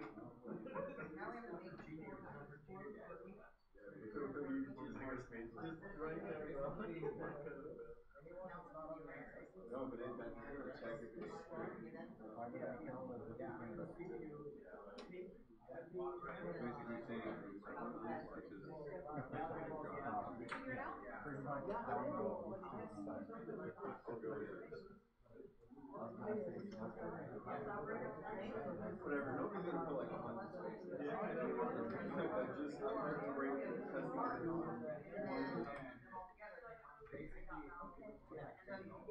it. Separate the other thing in the opening button tag and use that string and then you can add the I'll show you in a second. We're gonna go over this one. All right, everyone, we're gonna go over this one. We spent a long time on it. What we're gonna do is cover this. We'll review it. We'll take our break, and then we're gonna work on one more activity for the rest of the class. Now, when we get to the next activity after our break, that's when we're gonna myself, Stephanie, and Chris. We're gonna split up, and anyone who wants to do a one-on-one, just like 5 minutes on something, is welcome. Do people like that format, or is there another format that would work better? Like, who would be interested in doing the one-on-one with one of us? Justin, Andy, Jose, Garrett. Okay, great. So there are a lot of people who are interested in that. Okay, then we're going to go ahead and do that, and we'll just cycle through the people. All right, so let's go over this one. This one was tough. So this is our end output, right? We have this movie search thing. We have the 4 buttons we get, and then every time you add a button into the input text and you hit the Add a Movie Yo button, a new button will appear on the screen. Okay? All right, so if we just go down the list and follow the instructions one after another, we'll go ahead and we'll be able to solve this, hopefully. So the first instruction is delete the content inside the movie view div prior to adding the new movies. So what it's saying is we need to go ahead and find the movies view div right here. And we need to get rid of any content that exists inside of it. So the first thing we need to do is to select that div. Now it has an ID, right? We're selecting by ID. When we select by ID, we use the pound. We select it. It's selected with jQuery. That's our selection. Whenever I say, or the TA say, or instructions say, select with jQuery, we use this format, right? Where you use the pound sign for IDs, the dot for classes, or the element tag name for just individual elements. Just like you would in CSS, okay? So we selected the movies view. We need to clear out anything that was inside the movies view before we continue. Now, if I were to open up my browser, clear a div with jQuery. I want to clear a div with jQuery. There's this dot remove. When you want to remove the element itself, do we want to do that? No. We do not. Okay, well, there's this other one, empty. I'll look at that in a moment. But here I can go to Stack Overflow, how to clear all divs content inside a parent. See what this says. Well, this is one way you could do it. You select the div and hit HTML. Or jQuery's empty function, which you can see has way more upvotes, does just that. Select the div and dot empty. Okay. Well, the API docs are pretty hard to read. I'm not going to lie.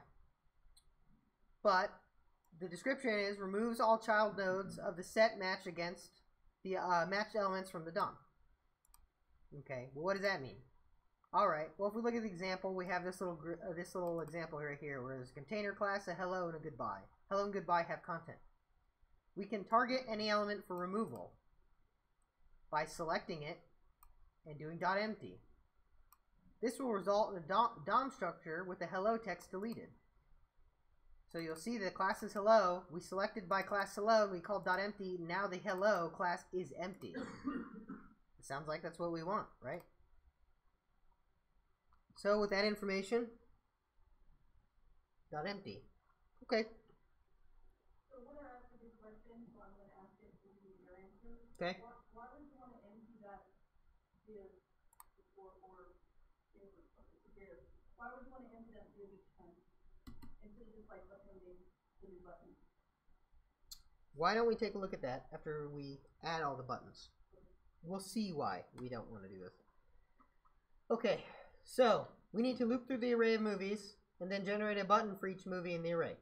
So we're going to need a for loop. The anatomy of a for loop.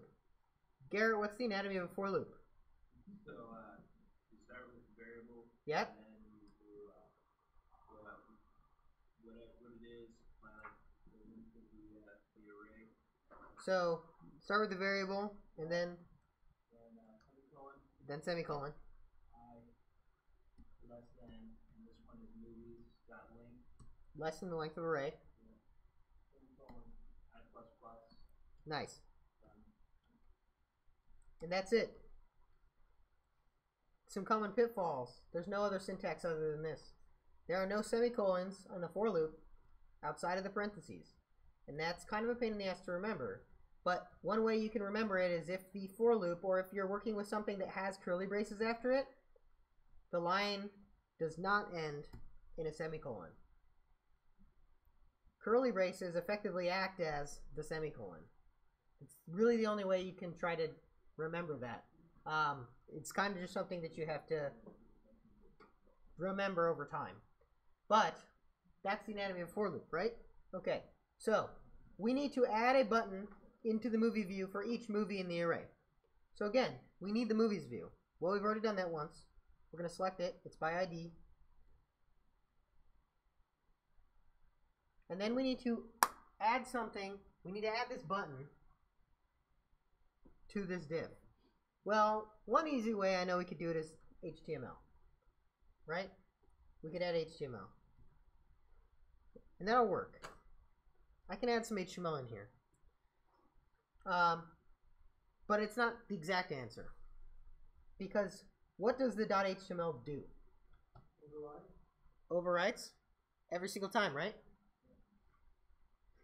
So if we were to call this every single time, all the content in the movies view would be completely overwritten. So that's not the answer. There's another function, append, that we can use. Now how do I know that? If I were to go over here and say add element to div jQuery, first thing that pops up is append. Okay, let's look at it. Insert content. Okay, that's probably what we want. And right here, what does this say? Okay, append content and then these weird brackets with content. What this is saying is the first parameter here, content, is required. Anything in brackets is optional. So don't worry about anything in brackets right now. If you see it in brackets like this in a function signature, ignore it. But it needs some content. The content is an HTML string or an element or some text or an array or some jQuery. So you can put all of these things in there. Okay, well, let's look at an example. We have this little snippet of HTML. And we want to insert content into several elements at once. So if we select by .inner, that's the class, you'll see that there are two elements with the inner class. Okay? They say hello and goodbye right now. After I call .append with the p tag test, both inner divs now have a p tag test. Right? So .append is going to inject this in to the element we specify. In this case it was multiples, we don't need that, but it still satisfies our criteria. We're just appending into the movies view as opposed to multiple inners. Now, for append, how do we create a new button? Well, one thing I've been asking people, and I don't know if this is a confusing way to ask it or not, but if I were to create a button in HTML, I need an opening tag, right? I need my content. This is what the button will say, and I need a closing tag. Just like that, right? That's how you create a button in HTML. Perfectly valid. In jQuery, if I take that valid HTML and I put it as a string and I pass it into a jQuery function, it will work. If I were to open this in the browser,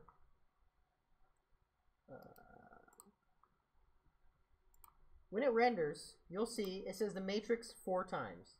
Now, why is that? Because the button is literally the matrix. So our for loop works, right? It works.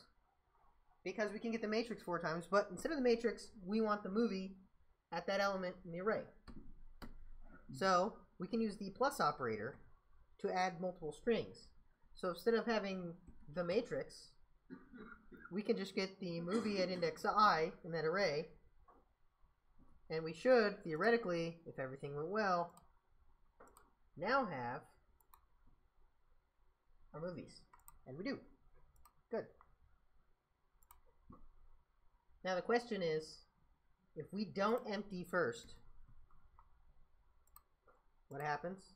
Well, remember, if I don't empty first, every time I click this button, it's going to add a new movie to the array.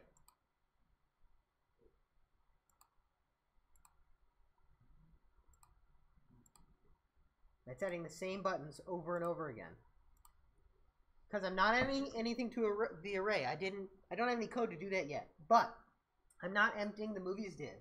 And what it's doing is it's regenerating those 4 buttons and appending them to the div again, right? Because there's no code to prevent it from doing that. So why we have the empty is just because it's easier for us to say, just clear out the div and regenerate the entire content again, as opposed to saying, well, what content already exists in the div?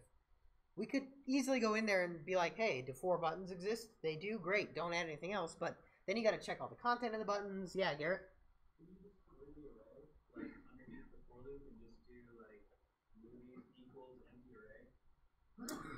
You could, but then you can never re-render those movies, right? Well, yeah, after that, but after that, within the function. So like the array of the movie was global.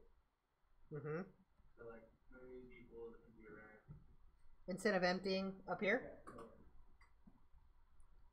I see what you're getting at. And then when you add a new movie, you'll add it to that array. Yeah, you actually can. That is another way you can do it. So Garrett's solution is slightly different. It's basically clear out the array, and we're never going to get rid of the elements on the HTML page. Now, if I look at what we have here, we refresh it. With Garrett's solution, it also works. That's clever. Nice. I'll show that one to completion at the end, but I want to stick with the recommended solution right now. Okay, so what do we got to do here? Every time we click a button, we need to grab the text from the user input, and then we need to add it to the movies array, right? So we have this input called movie input.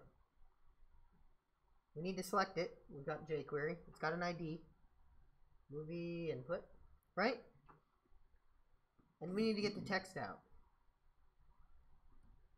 We'll call it new movie because it needs to be assigned to a variable. So a lot of you are probably like, oh, great, we can use .text, but it's an input. We can't use .text because the text on the input is stored in the value. So we have to use .val. Once you have that, .val, we've used it a few times before. You can push the new movie to our array.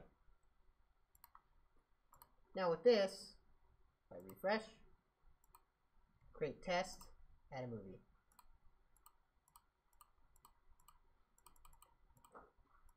So I can re-add the same movie, which is fine, but it's not adding any of the same buttons back, right? So I'm not adding the matrix again, I'm not adding the notebook again, I'm obviously not duplicating the same button, which is good. So, if we were to use Garrett's solution, would it work?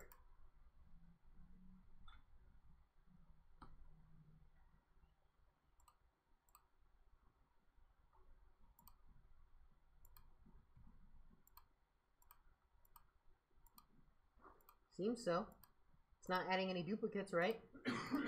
Also works. So yeah, it's a perfectly valid way to solve the problem. Technically, you could say Garrett's way is more efficient. Does anyone know why? Because it's not refreshing the web page every time. Well, recreating the buttons every time. Yeah, it's not recreating all of the buttons every time. Right? So if we took the first solution where it destroys everything in the movies div, if you have 20 movies, it's got to create 20 buttons. But in Garrett's solution, you always only create one button. So Garrett actually has an optimal solution for this. It's better than the recommended one. So good job, Garrett. Any questions on this exercise? All right, let's go ahead and take a 15-minute break. Let's come back at like 8:35 because we're pretty behind on time, and then we're going to start on the last exercise.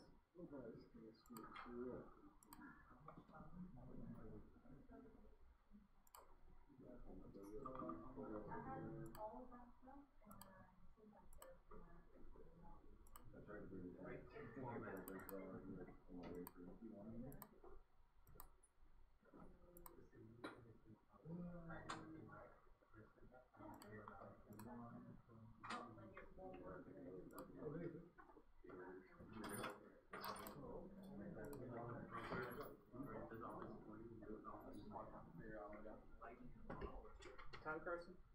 What? You have 11 minutes. 11 minutes. That's enough to watch.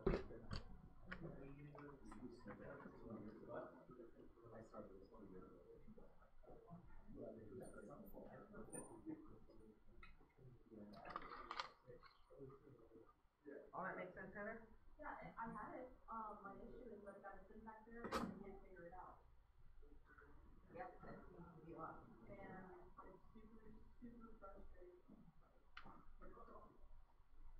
Let's swap out that solution for that. I already did. What is it? One curly brace right there around the corner. The left. Is that it? It's weird. Go ahead and look at the name of shit.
Once you see against people.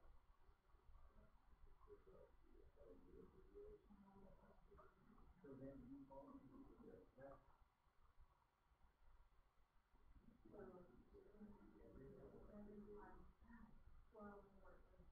So my recommendation for your curly braces is make sure you always close the curly braces open when you're getting out. Yeah, I think I accidentally erased that. Yeah. I think that's all. It looks like that's probably what it is.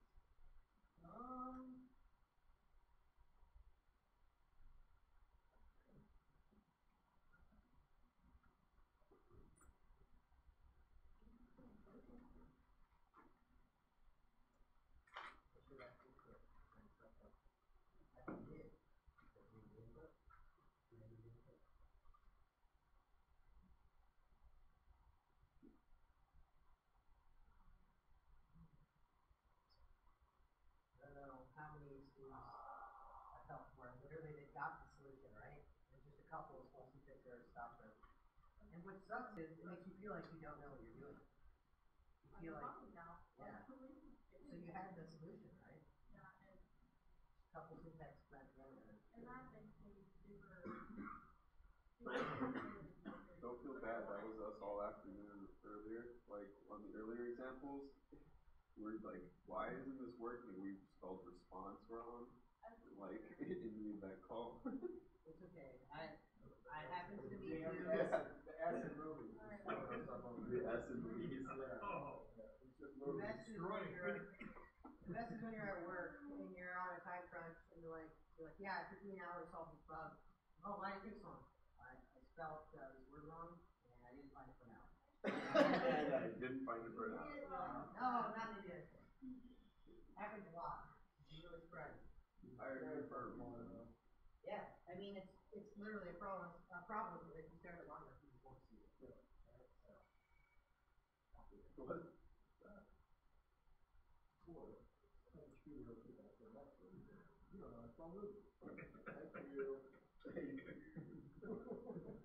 Yeah, This is a tough thing to ask. instead of somebody. spelling response, he put recones. It's Every like, time. hey, cool repone, Every dude. time. That's why you're not getting a response, because you're getting a repone.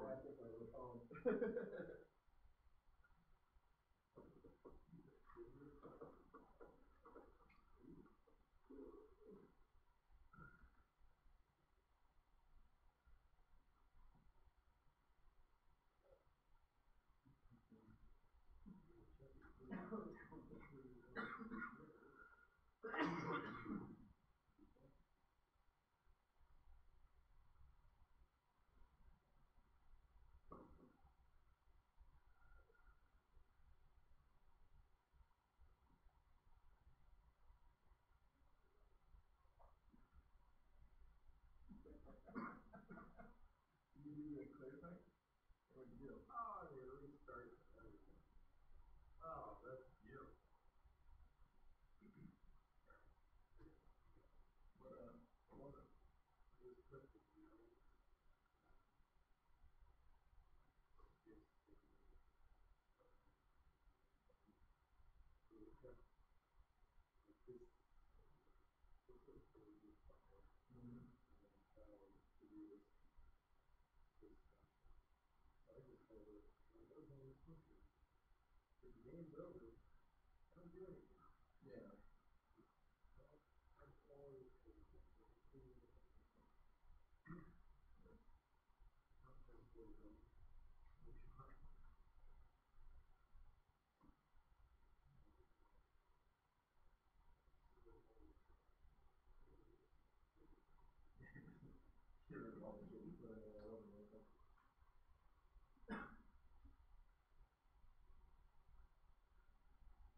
So I took that. Go for it. It's time to know when I'm Yeah, because we have to give him Jack and also for like. Yeah, there might be one in the syntax we can do on the, but we're not that time in the class to do it, so like get that over with. I think the problem, Oh, did you? like you said, that The audio tag, you know? raise the heat and then just pull and yeah. Instead of getting the brief element, I was creating ID in that audio and I was targeting that. Nice. And yeah. So Sweet. yeah, now I'm set about verticality lines, I can do that. Nice. That's awesome, man. Great, yeah. You were saying something, Alana? Yeah, so I added an extra step of functionality to this when we were doing the test to make sure that you can't add an empty, right? But you could essentially spam your space bar and then do it still. Okay. So why don't How you? would you go, yeah, like, I'm trying to figure out how to get it to not take any spaces at all. How about remove white space from screen? Google that. Okay, so but wouldn't that then remove the space if there is a space in the name of the movie?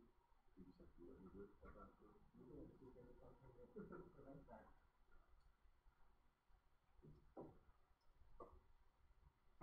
So I was trying to use like an event, so there's event dot key code or whatever, so I was trying to find like key code values. What I sent you? No, actually it was told me. Doing a div instead? Yeah. So I did what you told me. Yeah. But instead of targeting this ID, I created the audio and I. So it's all white space, don't make it an interesting, right? Oh, okay. So before Yeah. here, I put this ID. Yeah, the But- same ID number in there. Yeah, I created the audio, I did the audio element. Yeah. And I was targeting this and important. Fantastic. So now I can replace, and I don't use all of those. I just need just one.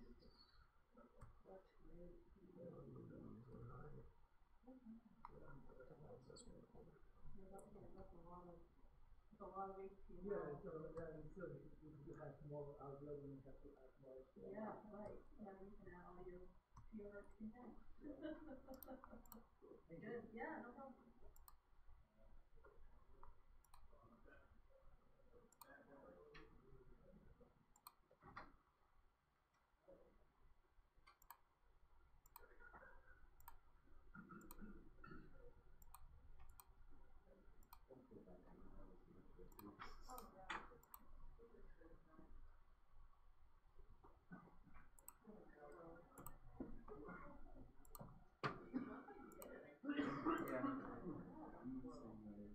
I don't wanna hear that's why I have to do all these after you get home, so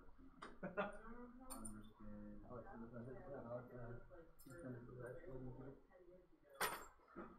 Bro, how's that stand moving now? Like, consider getting it. And I was like, like a person. I gotta scoot out a few minutes early again today. Sure. Okay. We have a new pup and we're getting our gates fixed up, so we don't have gates on, so I've been taking her to my sister's place. So What kind of try puppy? What's that? What kind of puppy is that? Husky That's Malamute right. mix, and it's gigantic. Yeah. It's just huge. How old is she now? Almost 5 months, pushing 50 some pounds. So. Nice. Sure. Yeah. Whenever you gotta go, just. And then another thing, we do a Phoenix Suns podcast. Opening night is on a Wednesday night. Okay. I go to class on the next Thursday. Is that okay to do? Sure. Once Yeah. or twice. Yeah, that's fine. Just send a Slack message to myself and Daniel. Okay. So that Daniel's aware, and then when you come to class Thursday, Daniel will tell me you're there, and we'll make sure. Wednesday. Is it going to be during the Wednesday like class time? Yeah, it's a couple Wednesdays from now. Oh, it's a couple Wednesdays.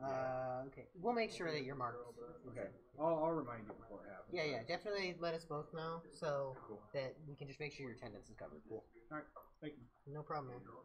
So real quick, on this next thing, the big activity we're trying to do, is the goal to get one of us to have time with each and every student, not all three of us are meeting with every student? Yes. Every student should get a chance with one of us. One of us, not all three of us? Yes. Okay, that was my guess. Got it. Okay. Yeah. So what we'll probably do is just. Yeah. I mean, we can all. Table and a half, table, maybe? Something like that, yeah. So there's 5 at that table, there's 4 at that table. Go get another bag of rocks. Yeah, we'll just do like 5. Guys! 5, 6, 7. That one better though? That one has Probably to it's be just gonna be 3. These two will be 4. Maybe they change. Yeah, it's gonna be 5, 6, 6. Nah, dude. Okay. There's certain people in my So yeah, house. that's how we can divide it up. It doesn't matter to me how we do that, but that's how we do it. Okay, sounds good.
supposed to drink a Red Bull. Bro, he's gonna be getting those like every class. Just in case you haven't Start getting the big big bag. bag. Start getting the big bag. Buy a $4. Okay, we're gonna start the last activity. Now, what's gonna happen is in this activity, if you don't want to meet with any one of us, that's fine.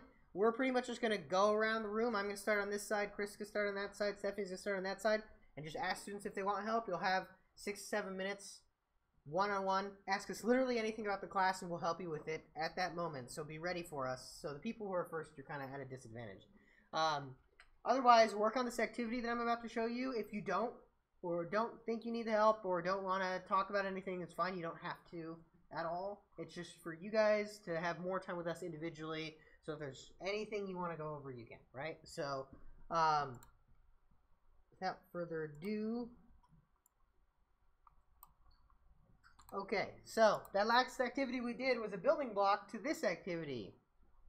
So this activity is very similar, except for when you click the button, you're going to get a full picture of what's going on in the movie. The rating, the release date, the plot, and the image. Click on the notebook, boom, same thing happens, right? And even better, if I put in a new movie, it'll find that one too. You can, if you want to enhance it to make it replace and make it cleaner than just adding, then by all means do. The point of this activity is we're taking that last one, we're making it more sophisticated. We're talking with the OMDB API, okay? So we're getting movie info and we're putting it in the HTML. All right? So this is activity number 10, the full movie app or something like that. This is what we're working on for the rest of class. And like I said, we're going to be coming around and meeting with people individually. So get cracking on that one, and we'll start meeting with people. Use that joke a lot. I used to.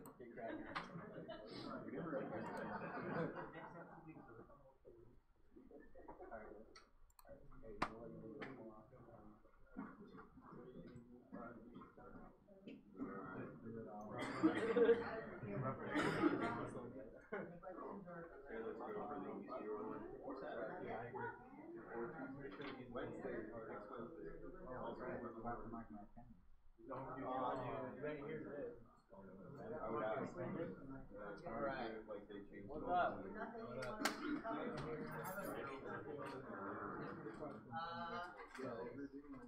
guys want me to come? I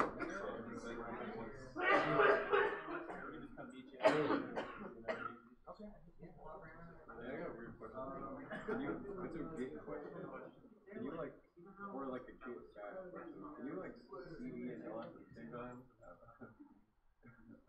I actually have a question about that. You could try it. I mean, try it. I tried looking it up, but I couldn't get it to work. Cause I find that myself like always doing, I always do like a CD and I always like LS after it. So I'm like, you know, I just feel like it'd be a business way of looking at it at the same time. Yeah, let's see. I can look it up. I tried looking it up, but I never even thought of that. Yeah, but that's command line.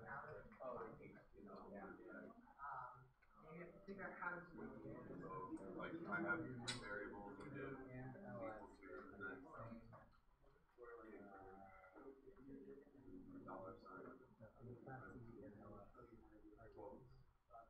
Code 10 is one you can walk through this, right? It's like that. It's like, hey, this is an array. You need to add something to the array. You would do it.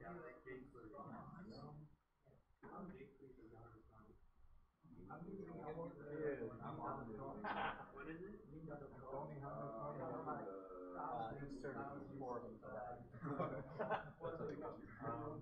it's like cooks only 30 grams of sugar per serving. We're gonna check query that gonna build the site, we're gonna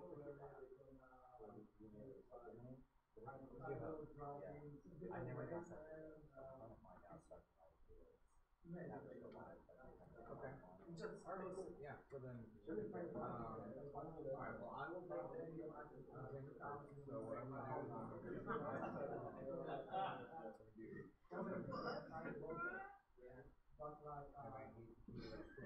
all I learned about So go to your GitHub.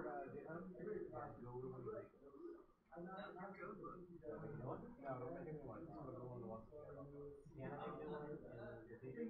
You can, yes. Okay, so I have this one. Okay, so click on settings.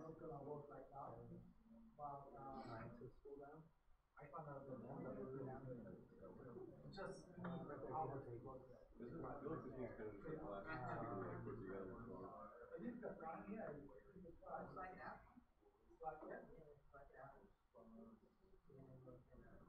Cause like Atlas did how like we do the mapping, but sometimes it moves up too fast. And I don't want to like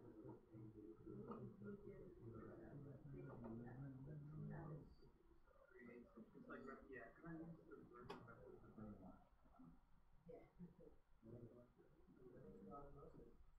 that's how like Did you already set myself up with Did you set up your because I know there's hold on. I Well, if there's anything wrong, it doesn't even have to be hey, jQuery, I don't know. and also like yeah, the click function. Yeah, I don't really want like just a jQuery. Like I'm turned out to I remember pushing through.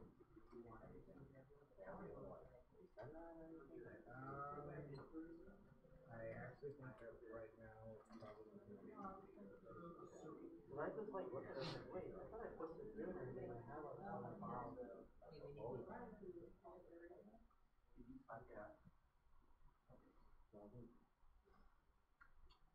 I just slacked me for brain. Okay. I'm working on it. Yeah, I just wanted to show you this thing that I just found that it worked, so I kind of threw it online, but I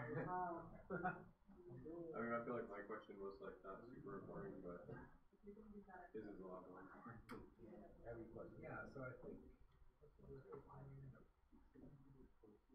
What do we want to do?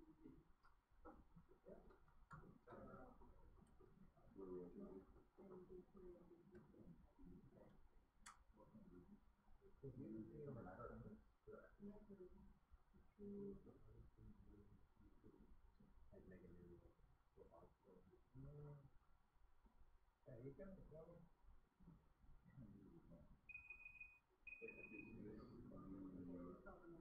Working on the app video one. Mark is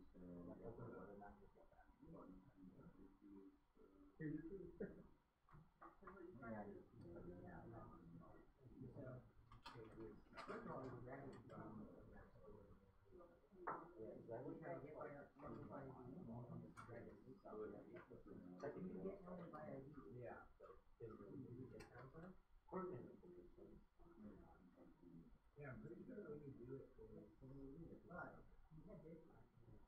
That's what's right there. So right there, set up different timing, and then if you do the same thing down here,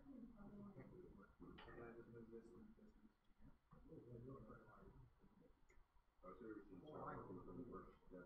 You got it open to your date? right here, you can copy. You got the easier assignment open? Yes, sir. Because you already updated the code. Just plug the info, create the div to hold the movie. You need one So place. that's the first one, create the div too? For the movie? So I guess what, it's like variable something equals. I would say, variable movie, movie select. Is it? Display movie.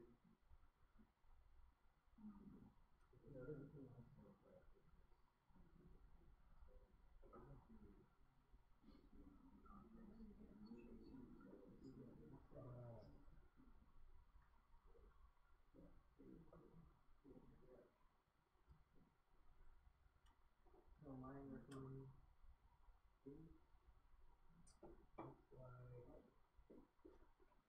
So, when we're using jQuery, Just one.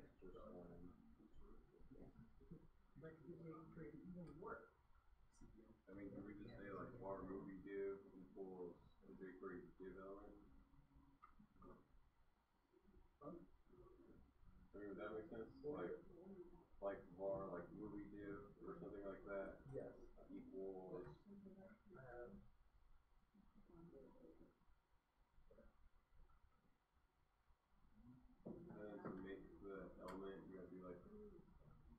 time, parentheses quote. Isn't it Western? Yeah. It doesn't matter. You can find it. Okay, and then semicolon. Yep. Retrieve the rating data. Okay, so that's dollar sign, right? We retrieve the rating data, but we're getting it from the API, right? Yeah. So then So dollar sign dot AJAX, right? Isn't it? it's already inside of $.AJAX. So Those comments are. So I think we would have to do like I think response.rating would give you the rating. oh yeah, it does. Is it a variable though? Variable? Yes, yes. Equals response. Yeah. So I'm just gonna do var rating equals response.rating. So that didn't work. Yeah, there you go. I want to put rating data. Our rating data. Create the element to have the rating data.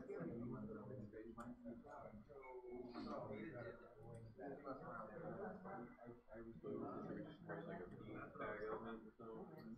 Yes.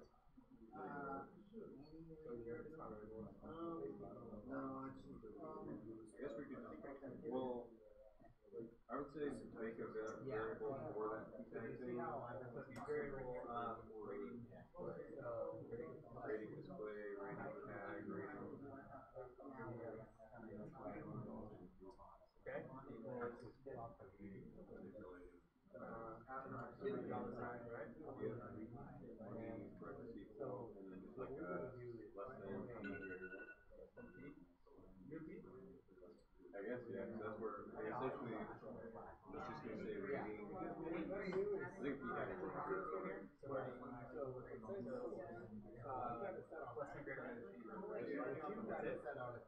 Yep. Yep, do it in display and rating. So then I think we would do rating tag dot text would be rating data.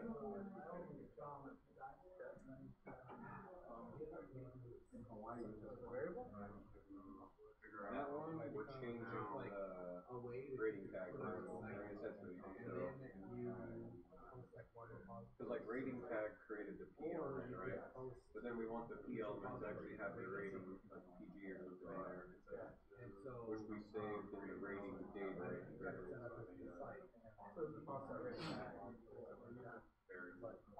Yeah. How are we displaying test out? So I was trying to use it to like that. So once we do that, I mean, if you do rating tag dot text, then put that response dot rating in there, or just the rating data. Yeah. So that'll make it to where it has the correct thing now. Now we just have to like deploy it to the page pretty much. Let's try it out.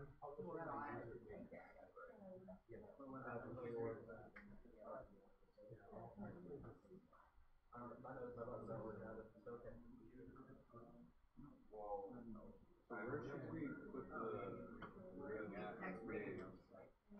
It should be right underneath that movie search, right? Oh, right, yeah, that.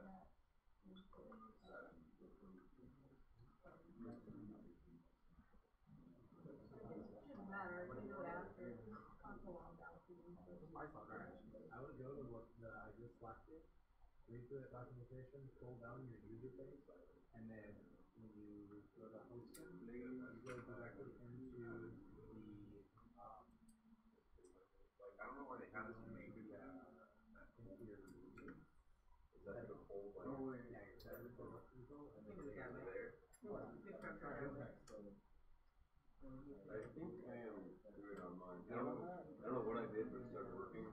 That thing I slapped you, it like reconfigured my Git where every time I do CD now, it'll do a CD NLS like simultaneously.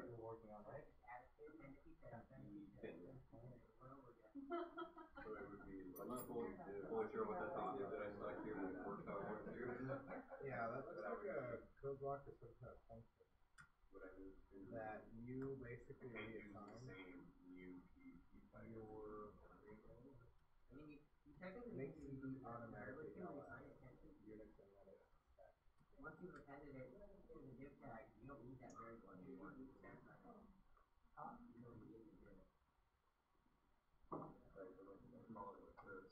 So I couldn't figure out how to like an actual command, but I guess whatever I did just kind of changed how the CD command. Yeah, so if you read it, it says the and means So, before you do that, how do you add that new character you did? So it says the and means CD to a directory, and if successful, run ls. So basically what's going on here is you created a function, a back function. So the back function is called CD, right? And then curly braces. That also And is then what I it's don't like a understand. code block. We had that issue with the In first parentheses, assignment dollar thing. sign, at. I tried finding the And you CD into and I whatever, understand or whatever. all the theories, like all the ways that people were explaining it online, I just don't understand it in the back end. So you basically Two is only the create a child class. going back So to now when you run CD, Child to parent. it runs And that its function. parent. Oh, wow. Okay. I feel like that is almost like if So I this accidentally slide- type something just else, look then it I up. feel like my CD would just never work again. Let's slap over. I feel like it could be kind of dangerous. I mean, it could be dangerous because You can see how it reverses rules. you're not reassigning what CD does. Well, actually, no. You are kind of reassigning what CD does because you're creating Oh. Yeah, there you go. That was it. You have the parents Once you add the and command, child. You also have to remember Have the that child and you. if your CD stops working, that this is a problem. Yeah. So you keep it quick. So I could do it. So you can do new CD. You Well, can not always me, rebuild down it. hand You can rebuild the to function. parent or Yeah. make parent independent. True. See, that's should like reset it somehow, some way. Yeah. I mean, as developers, we get ourselves in trouble and we use tools to get ourselves out. Yeah. I feel like that's one of the best ways to learn. You break something and then fix it. The new div has the new. Any other questions? without Not necessarily. Anything burning? I'll let you know if I do make it something. Copy that line. Yeah, you're gonna do that anyway. Right. I don't even know what to ask, to be honest with you. New key now. Trying to figure out some things like in the freebie. In the div, you're good. You can't change Displaying that. data, I guess. What do you mean? So it's like, you created a div to hold the movie, They restrict the rating data, in my create an element to have the rating displayed, and then the one that I'm stuck on is now Right, displaying the rating. I'll get there. Okay, so what we have to think about I is, wouldn't say so you best got practice through is all the way to focus 3, on right? because You they're retrieve the data and then you very create an similar. element to put the data inside of it. Well, what we need to think about is what are the methods to add data, right? So there's HTML, which means let's inject or create this data into this model. So there's .pen, Yeah. and So I just did, .pen I actually just did the bar movie adds again, to and then like the right money sign, your child element after with the tag child, inside of after it. the first element. Okay. Or how do I say it? After the last element in the basically hierarchy, it appends that. And then there's prepend, which is before the first element. So you get an append, you can prepend, you can inject it into text, you can like this. Okay. I used the text. I did rating tag that text in the parentheses with rating data. And it's not working. Yeah. I haven't used that. Well, because you didn't append it yet. Well, I guess not. Right. So what do I add? So I'm trying to figure out. Okay. Rating tag dot text. Use rating tag to create. Okay, what is rating data? It was sent to create a div. Rating data is response dot rating. So why don't we console log So this is how I response? did mine.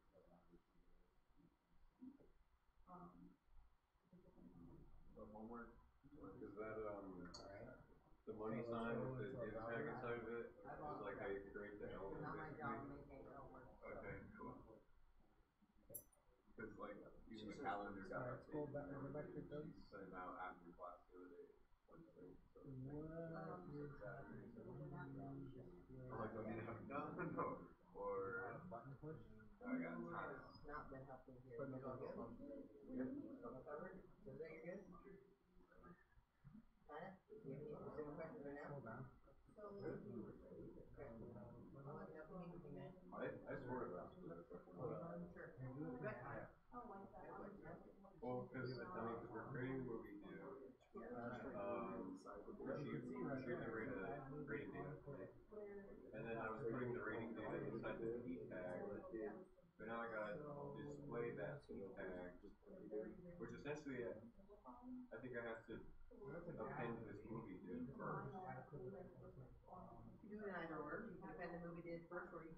tag and who we did and then append it.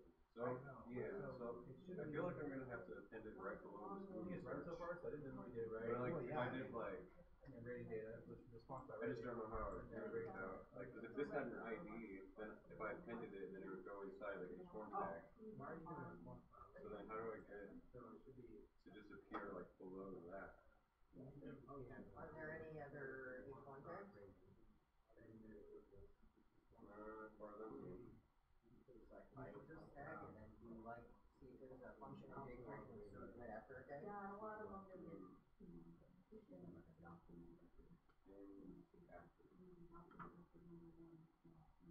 After, insert after. So, and like I said, I don't know if the back end maybe there's something. Yes. What if you get H1 after? And then it's So what's the command that we have?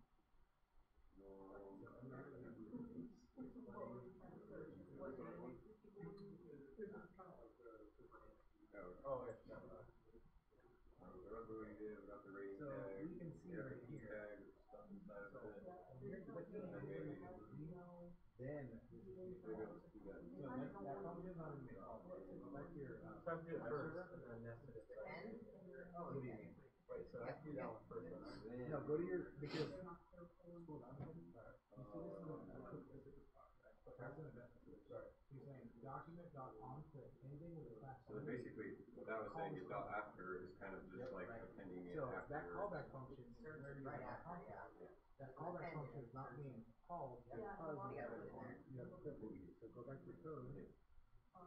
Or no, go back, I'm sorry. Go ahead and code. test Go it, back to make your sure that browser. that's what you expect. Okay. And then click it in. And go to your console. That's the right one. Nice. There you go. Now let's see. Click on the matrix. That's undefined. So what it looks like is Check your console too. we're getting undefined. So how about we do this? I want you to console on this one. Yeah. Just respond. Where is this display? Okay, document dot on click. So if I You don't click the actually have to. movie tag, it should display Yeah, click on the movie. movie info function. There you go. So, you don't get a, look at, here's all the properties that you want. It's not rated. One question console, that's where it's even called. So we're talking about rated. Let's try that. Yeah. So then, inside of that rating one, so then just do the new rating. Console log in there, console log response, so make sure it's all working as you expect. Yeah. Yeah, check that out. I feel like this one, I mean, 'cause I didn't change anything before or after this, but I feel like this should definitely get console log. Well, it worked then, didn't it? Wait, it's only one quick button. So yeah. So that works. So it should be defining these variables. And then it should be appending them.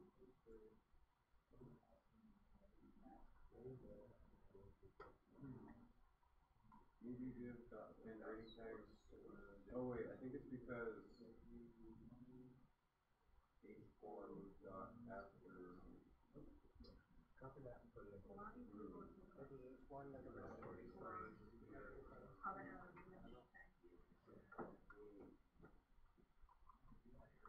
Oh, you know what you don't say? Yeah. Well, I still don't recommend that. If you open that object, you can see. You have autosave? Yeah, it's not. I thought so.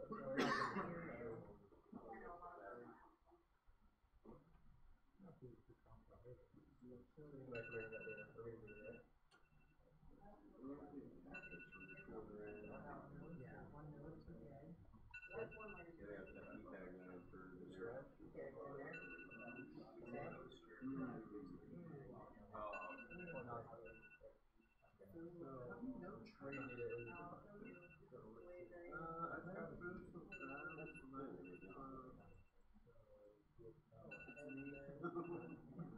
Okay. Go back there? Yeah, I'm not really sure. You're good, man. Oh, okay. Is there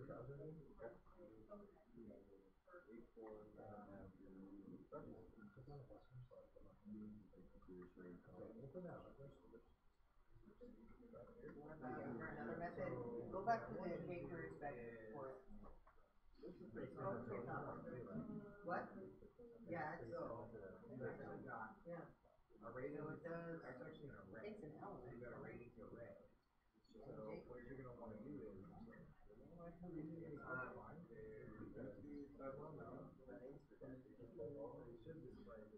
Insert after three. So that would be new div dot insert after.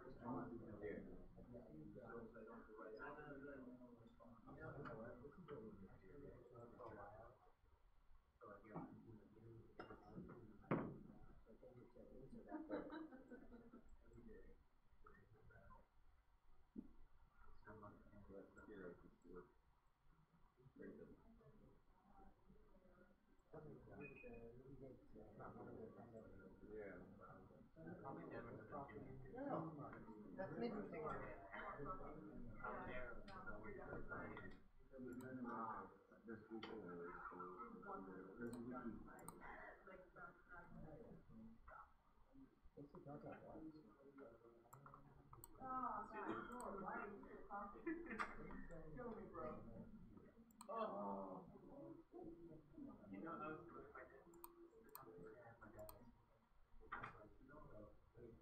Oh.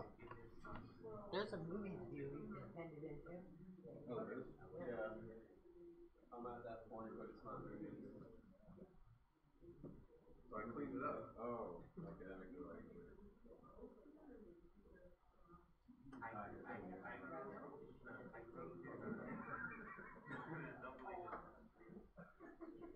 Oh, it's probably sending you a div. You're creating 4 new divs each time. Like you need to create a div and then put everyone in there and then that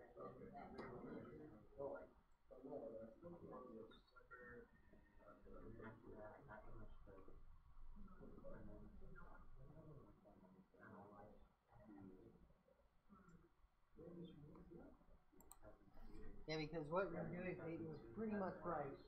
This object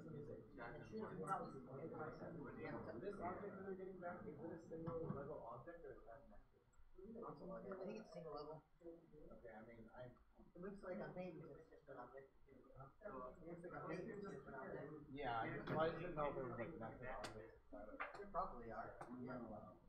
But for the rating and the image and all that. It should just be a response operator. No,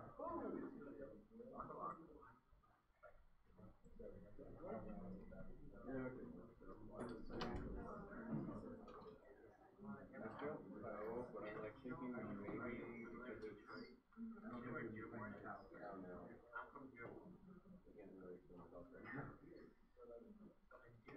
So the rating tag got text rating.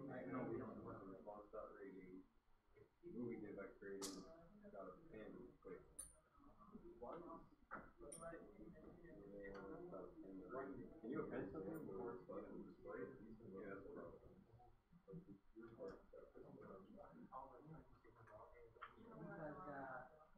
Here's the phone.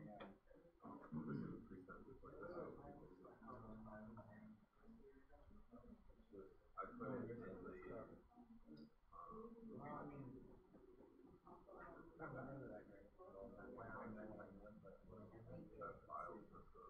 Were you using the other, the original sample? I'm seeing title here. Whatever you know. Let's do this. We're gonna see if we can. Oh, because you did.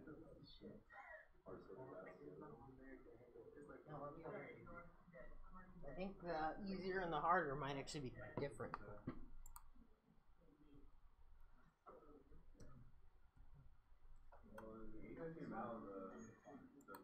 Where you supposed to dump it is still under buttons. There has like response to it. Well, no, response is going back to being an object.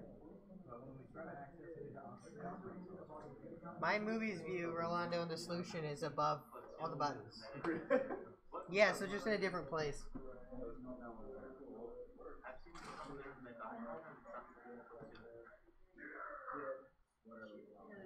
And I didn't touch back my hair off that one.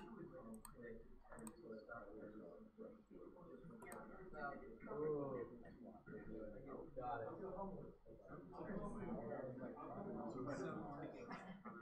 Do the movie. Oh my god. So comment this about. Dude, Yeah, what? everything keep the pen. Do you pen? Keep the pen there. I was doing lowercase read. Oh my god. Comment everything else between that. What are you looking at?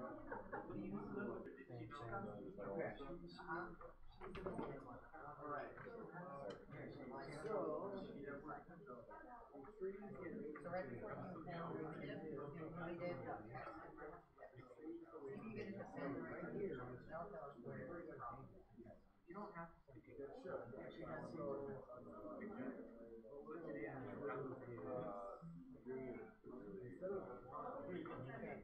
now let's slowly Yeah, you can. start adding stuff. What you don't want to do is you're not actually. It says retrieve that.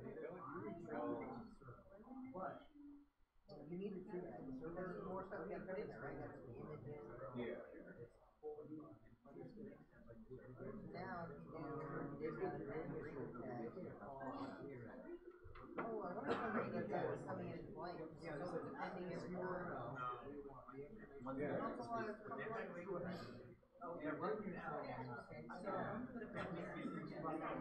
basically that comes back to the browser. Now, the way you get that object out of your browser. So my guess is the rating is not. You get a caption callback. Yeah, no, Yeah, so in order to access that, you access it like I started like that. Well, I'm all looking at the pseudocode.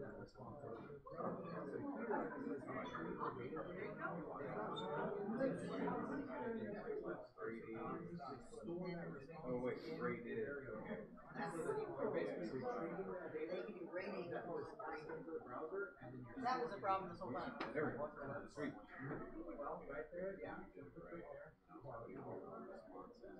ahead and delete that. That is the one.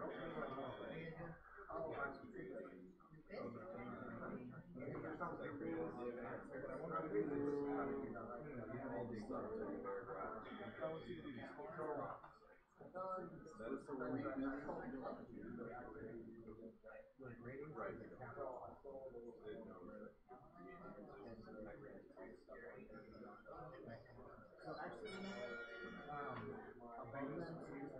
want you to use Once you do it that way, then it's easier to see how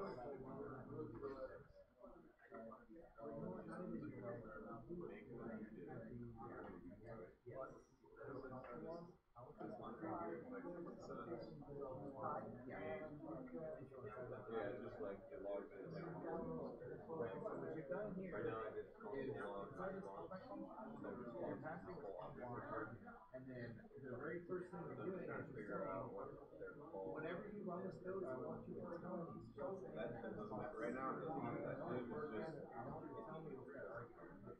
exists. So go ahead and go to your browser. Variable. There's an empty div tag that is not doing anything. Go to your browser. And then after you're gonna get that taking it, right? You need to add things to it. Then you're gonna append a key tag to it. That's where you want to put your whatever you want. You want to make the text of that key tag. So it's like rating plus whatever that response we got. Pretty simple. So you see each one of these is a property. That's where we're going to response. This is the response. It's already so you need to look at the object.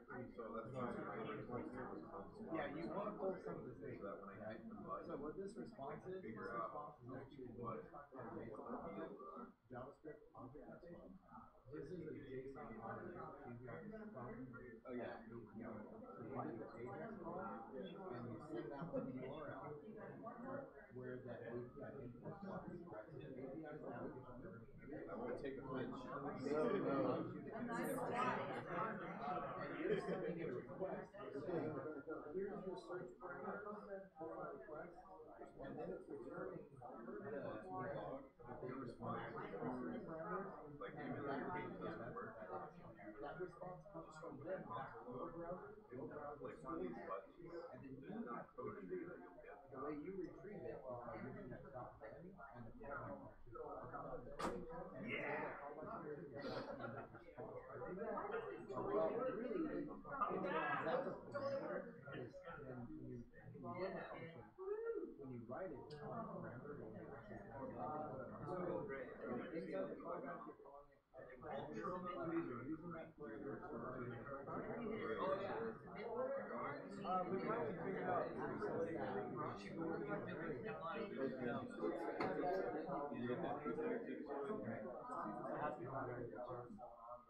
well, it doesn't But it barely goes on, it just plays the radio, does all the things. So that's why we can console log it without making it a variable. But the reason I wanted you to console log it is so that you can see it. So this came from someone else today. This is your response document. So whenever you do this, whenever you do this, because we have these and the stuff that we get together to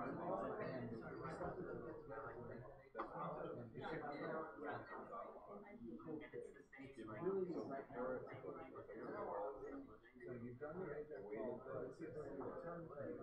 Now you need access to the operating system. So that you can grab that property and put it in the program. But if you look on the dev tools, there was enough code already that would return the document. So that's why I console log just the response first to see what went on. How did you grab this object? no, I was just trying to find a rating so it comes back up. Yeah, so remember this thing you'll want to put go back to your browser. Make sure you have the right so open that file again. Okay, so you can see this is your and each one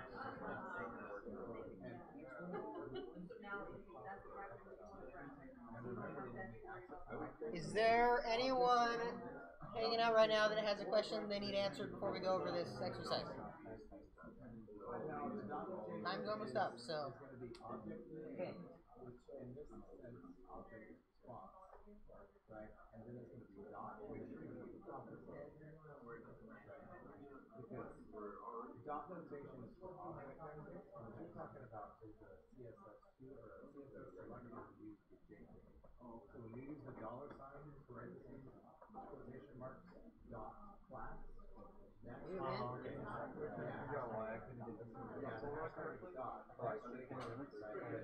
I was putting ratings lowercase. Yeah, shit happens, man. It gets you every time. Yeah. So on this one, inside your browser, it's an unnamed field. It doesn't have a name. Right. So here, in all reality, if you wanted to access this from the console, I think you might be able to call.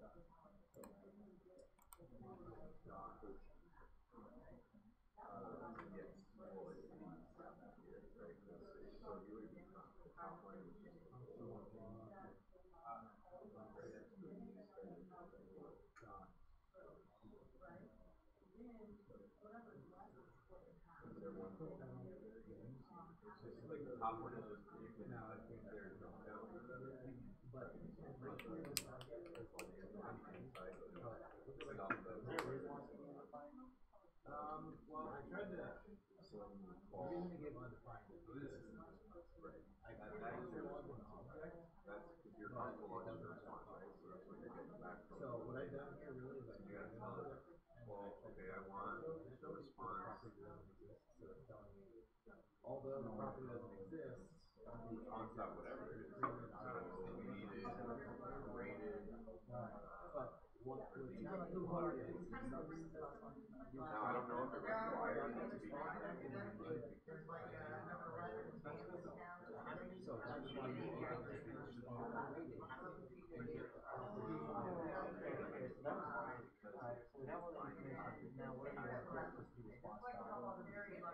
Yeah, because if you pass that parameter response right there, you've now, that object you got back, you've named it response. The trick with Right? And so now you're grabbing that response and you're putting it in this. So essentially what you're doing is You're putting it. you made the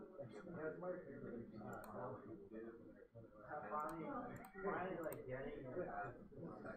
reading Yeah, I know. It's a So, lot like, of the response is like, alright, get that for this last one, you're gonna have that image tag instead of you have the attribute.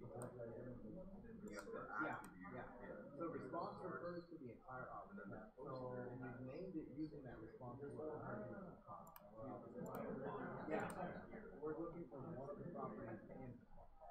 Well, okay, because remember, this is just data. This is just data. So what you're saying here, you're manipulating the HTML and your page with BigQuery. And there's a difference in properties. In this div tag, add an image tag. Make the source of the image Some tag. characteristics of that object. And then a method is a source. So you don't have to So if we were to build an object called Chris, the properties would be 216 for weight. Hey Stephanie, when we go over this exercise, will you slack out the solution to activity 11, Man's in Town? We're not going to get to go over it in class, but I want them to have the solution. Yeah. Alright, we're going to go ahead and go over the solution to this.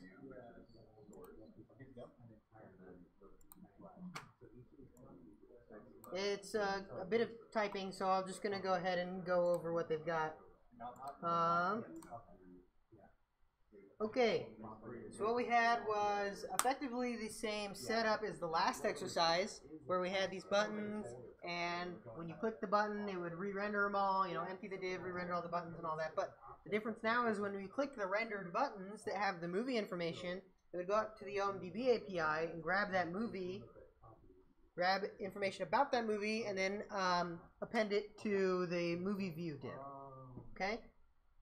So my solution is actually different than what you guys had. My movie view was above the button view. If you did this and you realized that the movies were coming in below the buttons, it's because the solution is different than the unsolved. So unless you move that, you wouldn't have the same look. But anyway, what we need to do when creating a movie, first thing we're going to need to do after our Ajax call, which will have the movie we clicked on, is create a new div for that movie, right? We can call it movie div. Then we need to get the rating data out of that response, which is just in the .rated property with a capital R. If you did not have a capital R, you didn't get anything. And that happened. Happened to a few people. So what we do now is we can create a new p tag and we can give it some text with rating, colon, space, plus the rating, right? So adding some strings together. We have our p1 tag is what it's called. And then we can go ahead and append that to the movie div. Then we need to get the released year, which is .released from the response with a capital R, stored in the released variable, and make another p tag with the text released, colon, space, plus released, right? And that's our p2 variable, which we're going to go ahead and append again into our movie div. Then we have to get the plot, response.plot with capital P, store it in the plot variable, and create another p tag with the text plot, colon, space, plus plot in the p3 variable, and append that to the movie div. Now moving on to the good stuff, we got that image, which is stored in the poster property, capital P. We can store it in a variable. In this case, we're going to call it image URL. Create a new image element, and the attribute source, add the image URL, and then we can go ahead and append that image to the movie div. And then finally, we can prepend or append or insert or whatever you decided was best the movie div to our movie's view. Any questions on this one?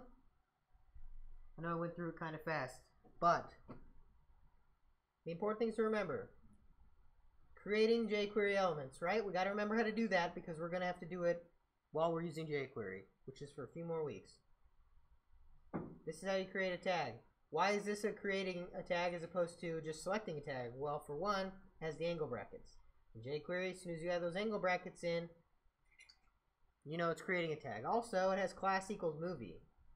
Obviously, we're creating a tag. You can't select a tag like this. we wanted to select by movie, it'd be .movie, right? So the angle brackets in here means we're creating a tag.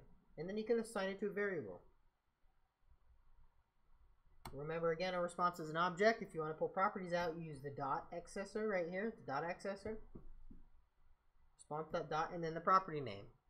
It is case sensitive. So if it has a capital R, you need to use a capital R. If it's a lowercase r, you would need a lowercase r. Can't mix the two or you won't get anything back. You'll literally get undefined. So we're going to create another tag with jQuery. Remember, the angle brackets mean we're creating. And then instead of assigning it to a variable directly, we're going to call .text on it. And set the rating equal to the word rating plus the rating we pulled out. Now, we could also write this like this. It's the same thing. This time, we immediately created the p tag and assigned it to the variable, and then used the variable to update the text. We could also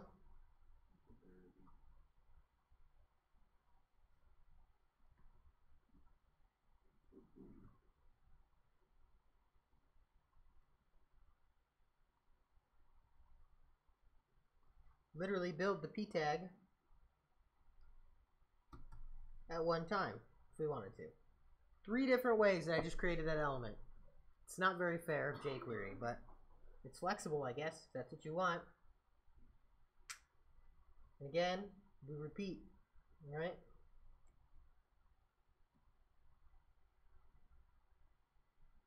And then,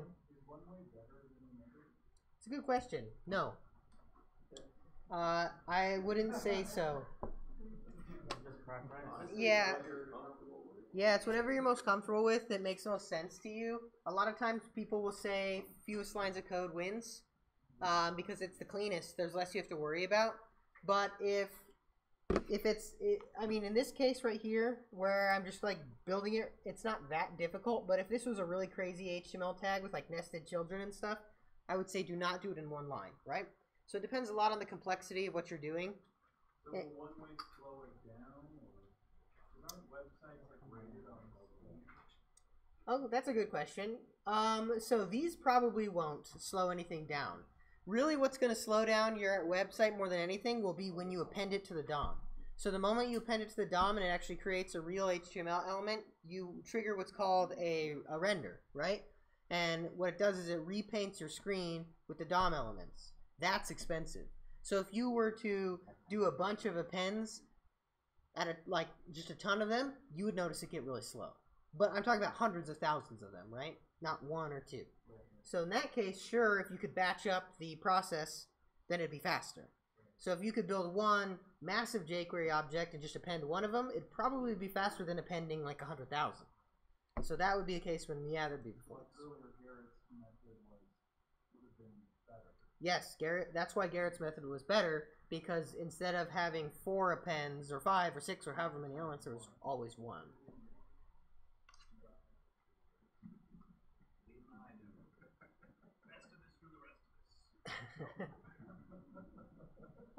Any other questions on this?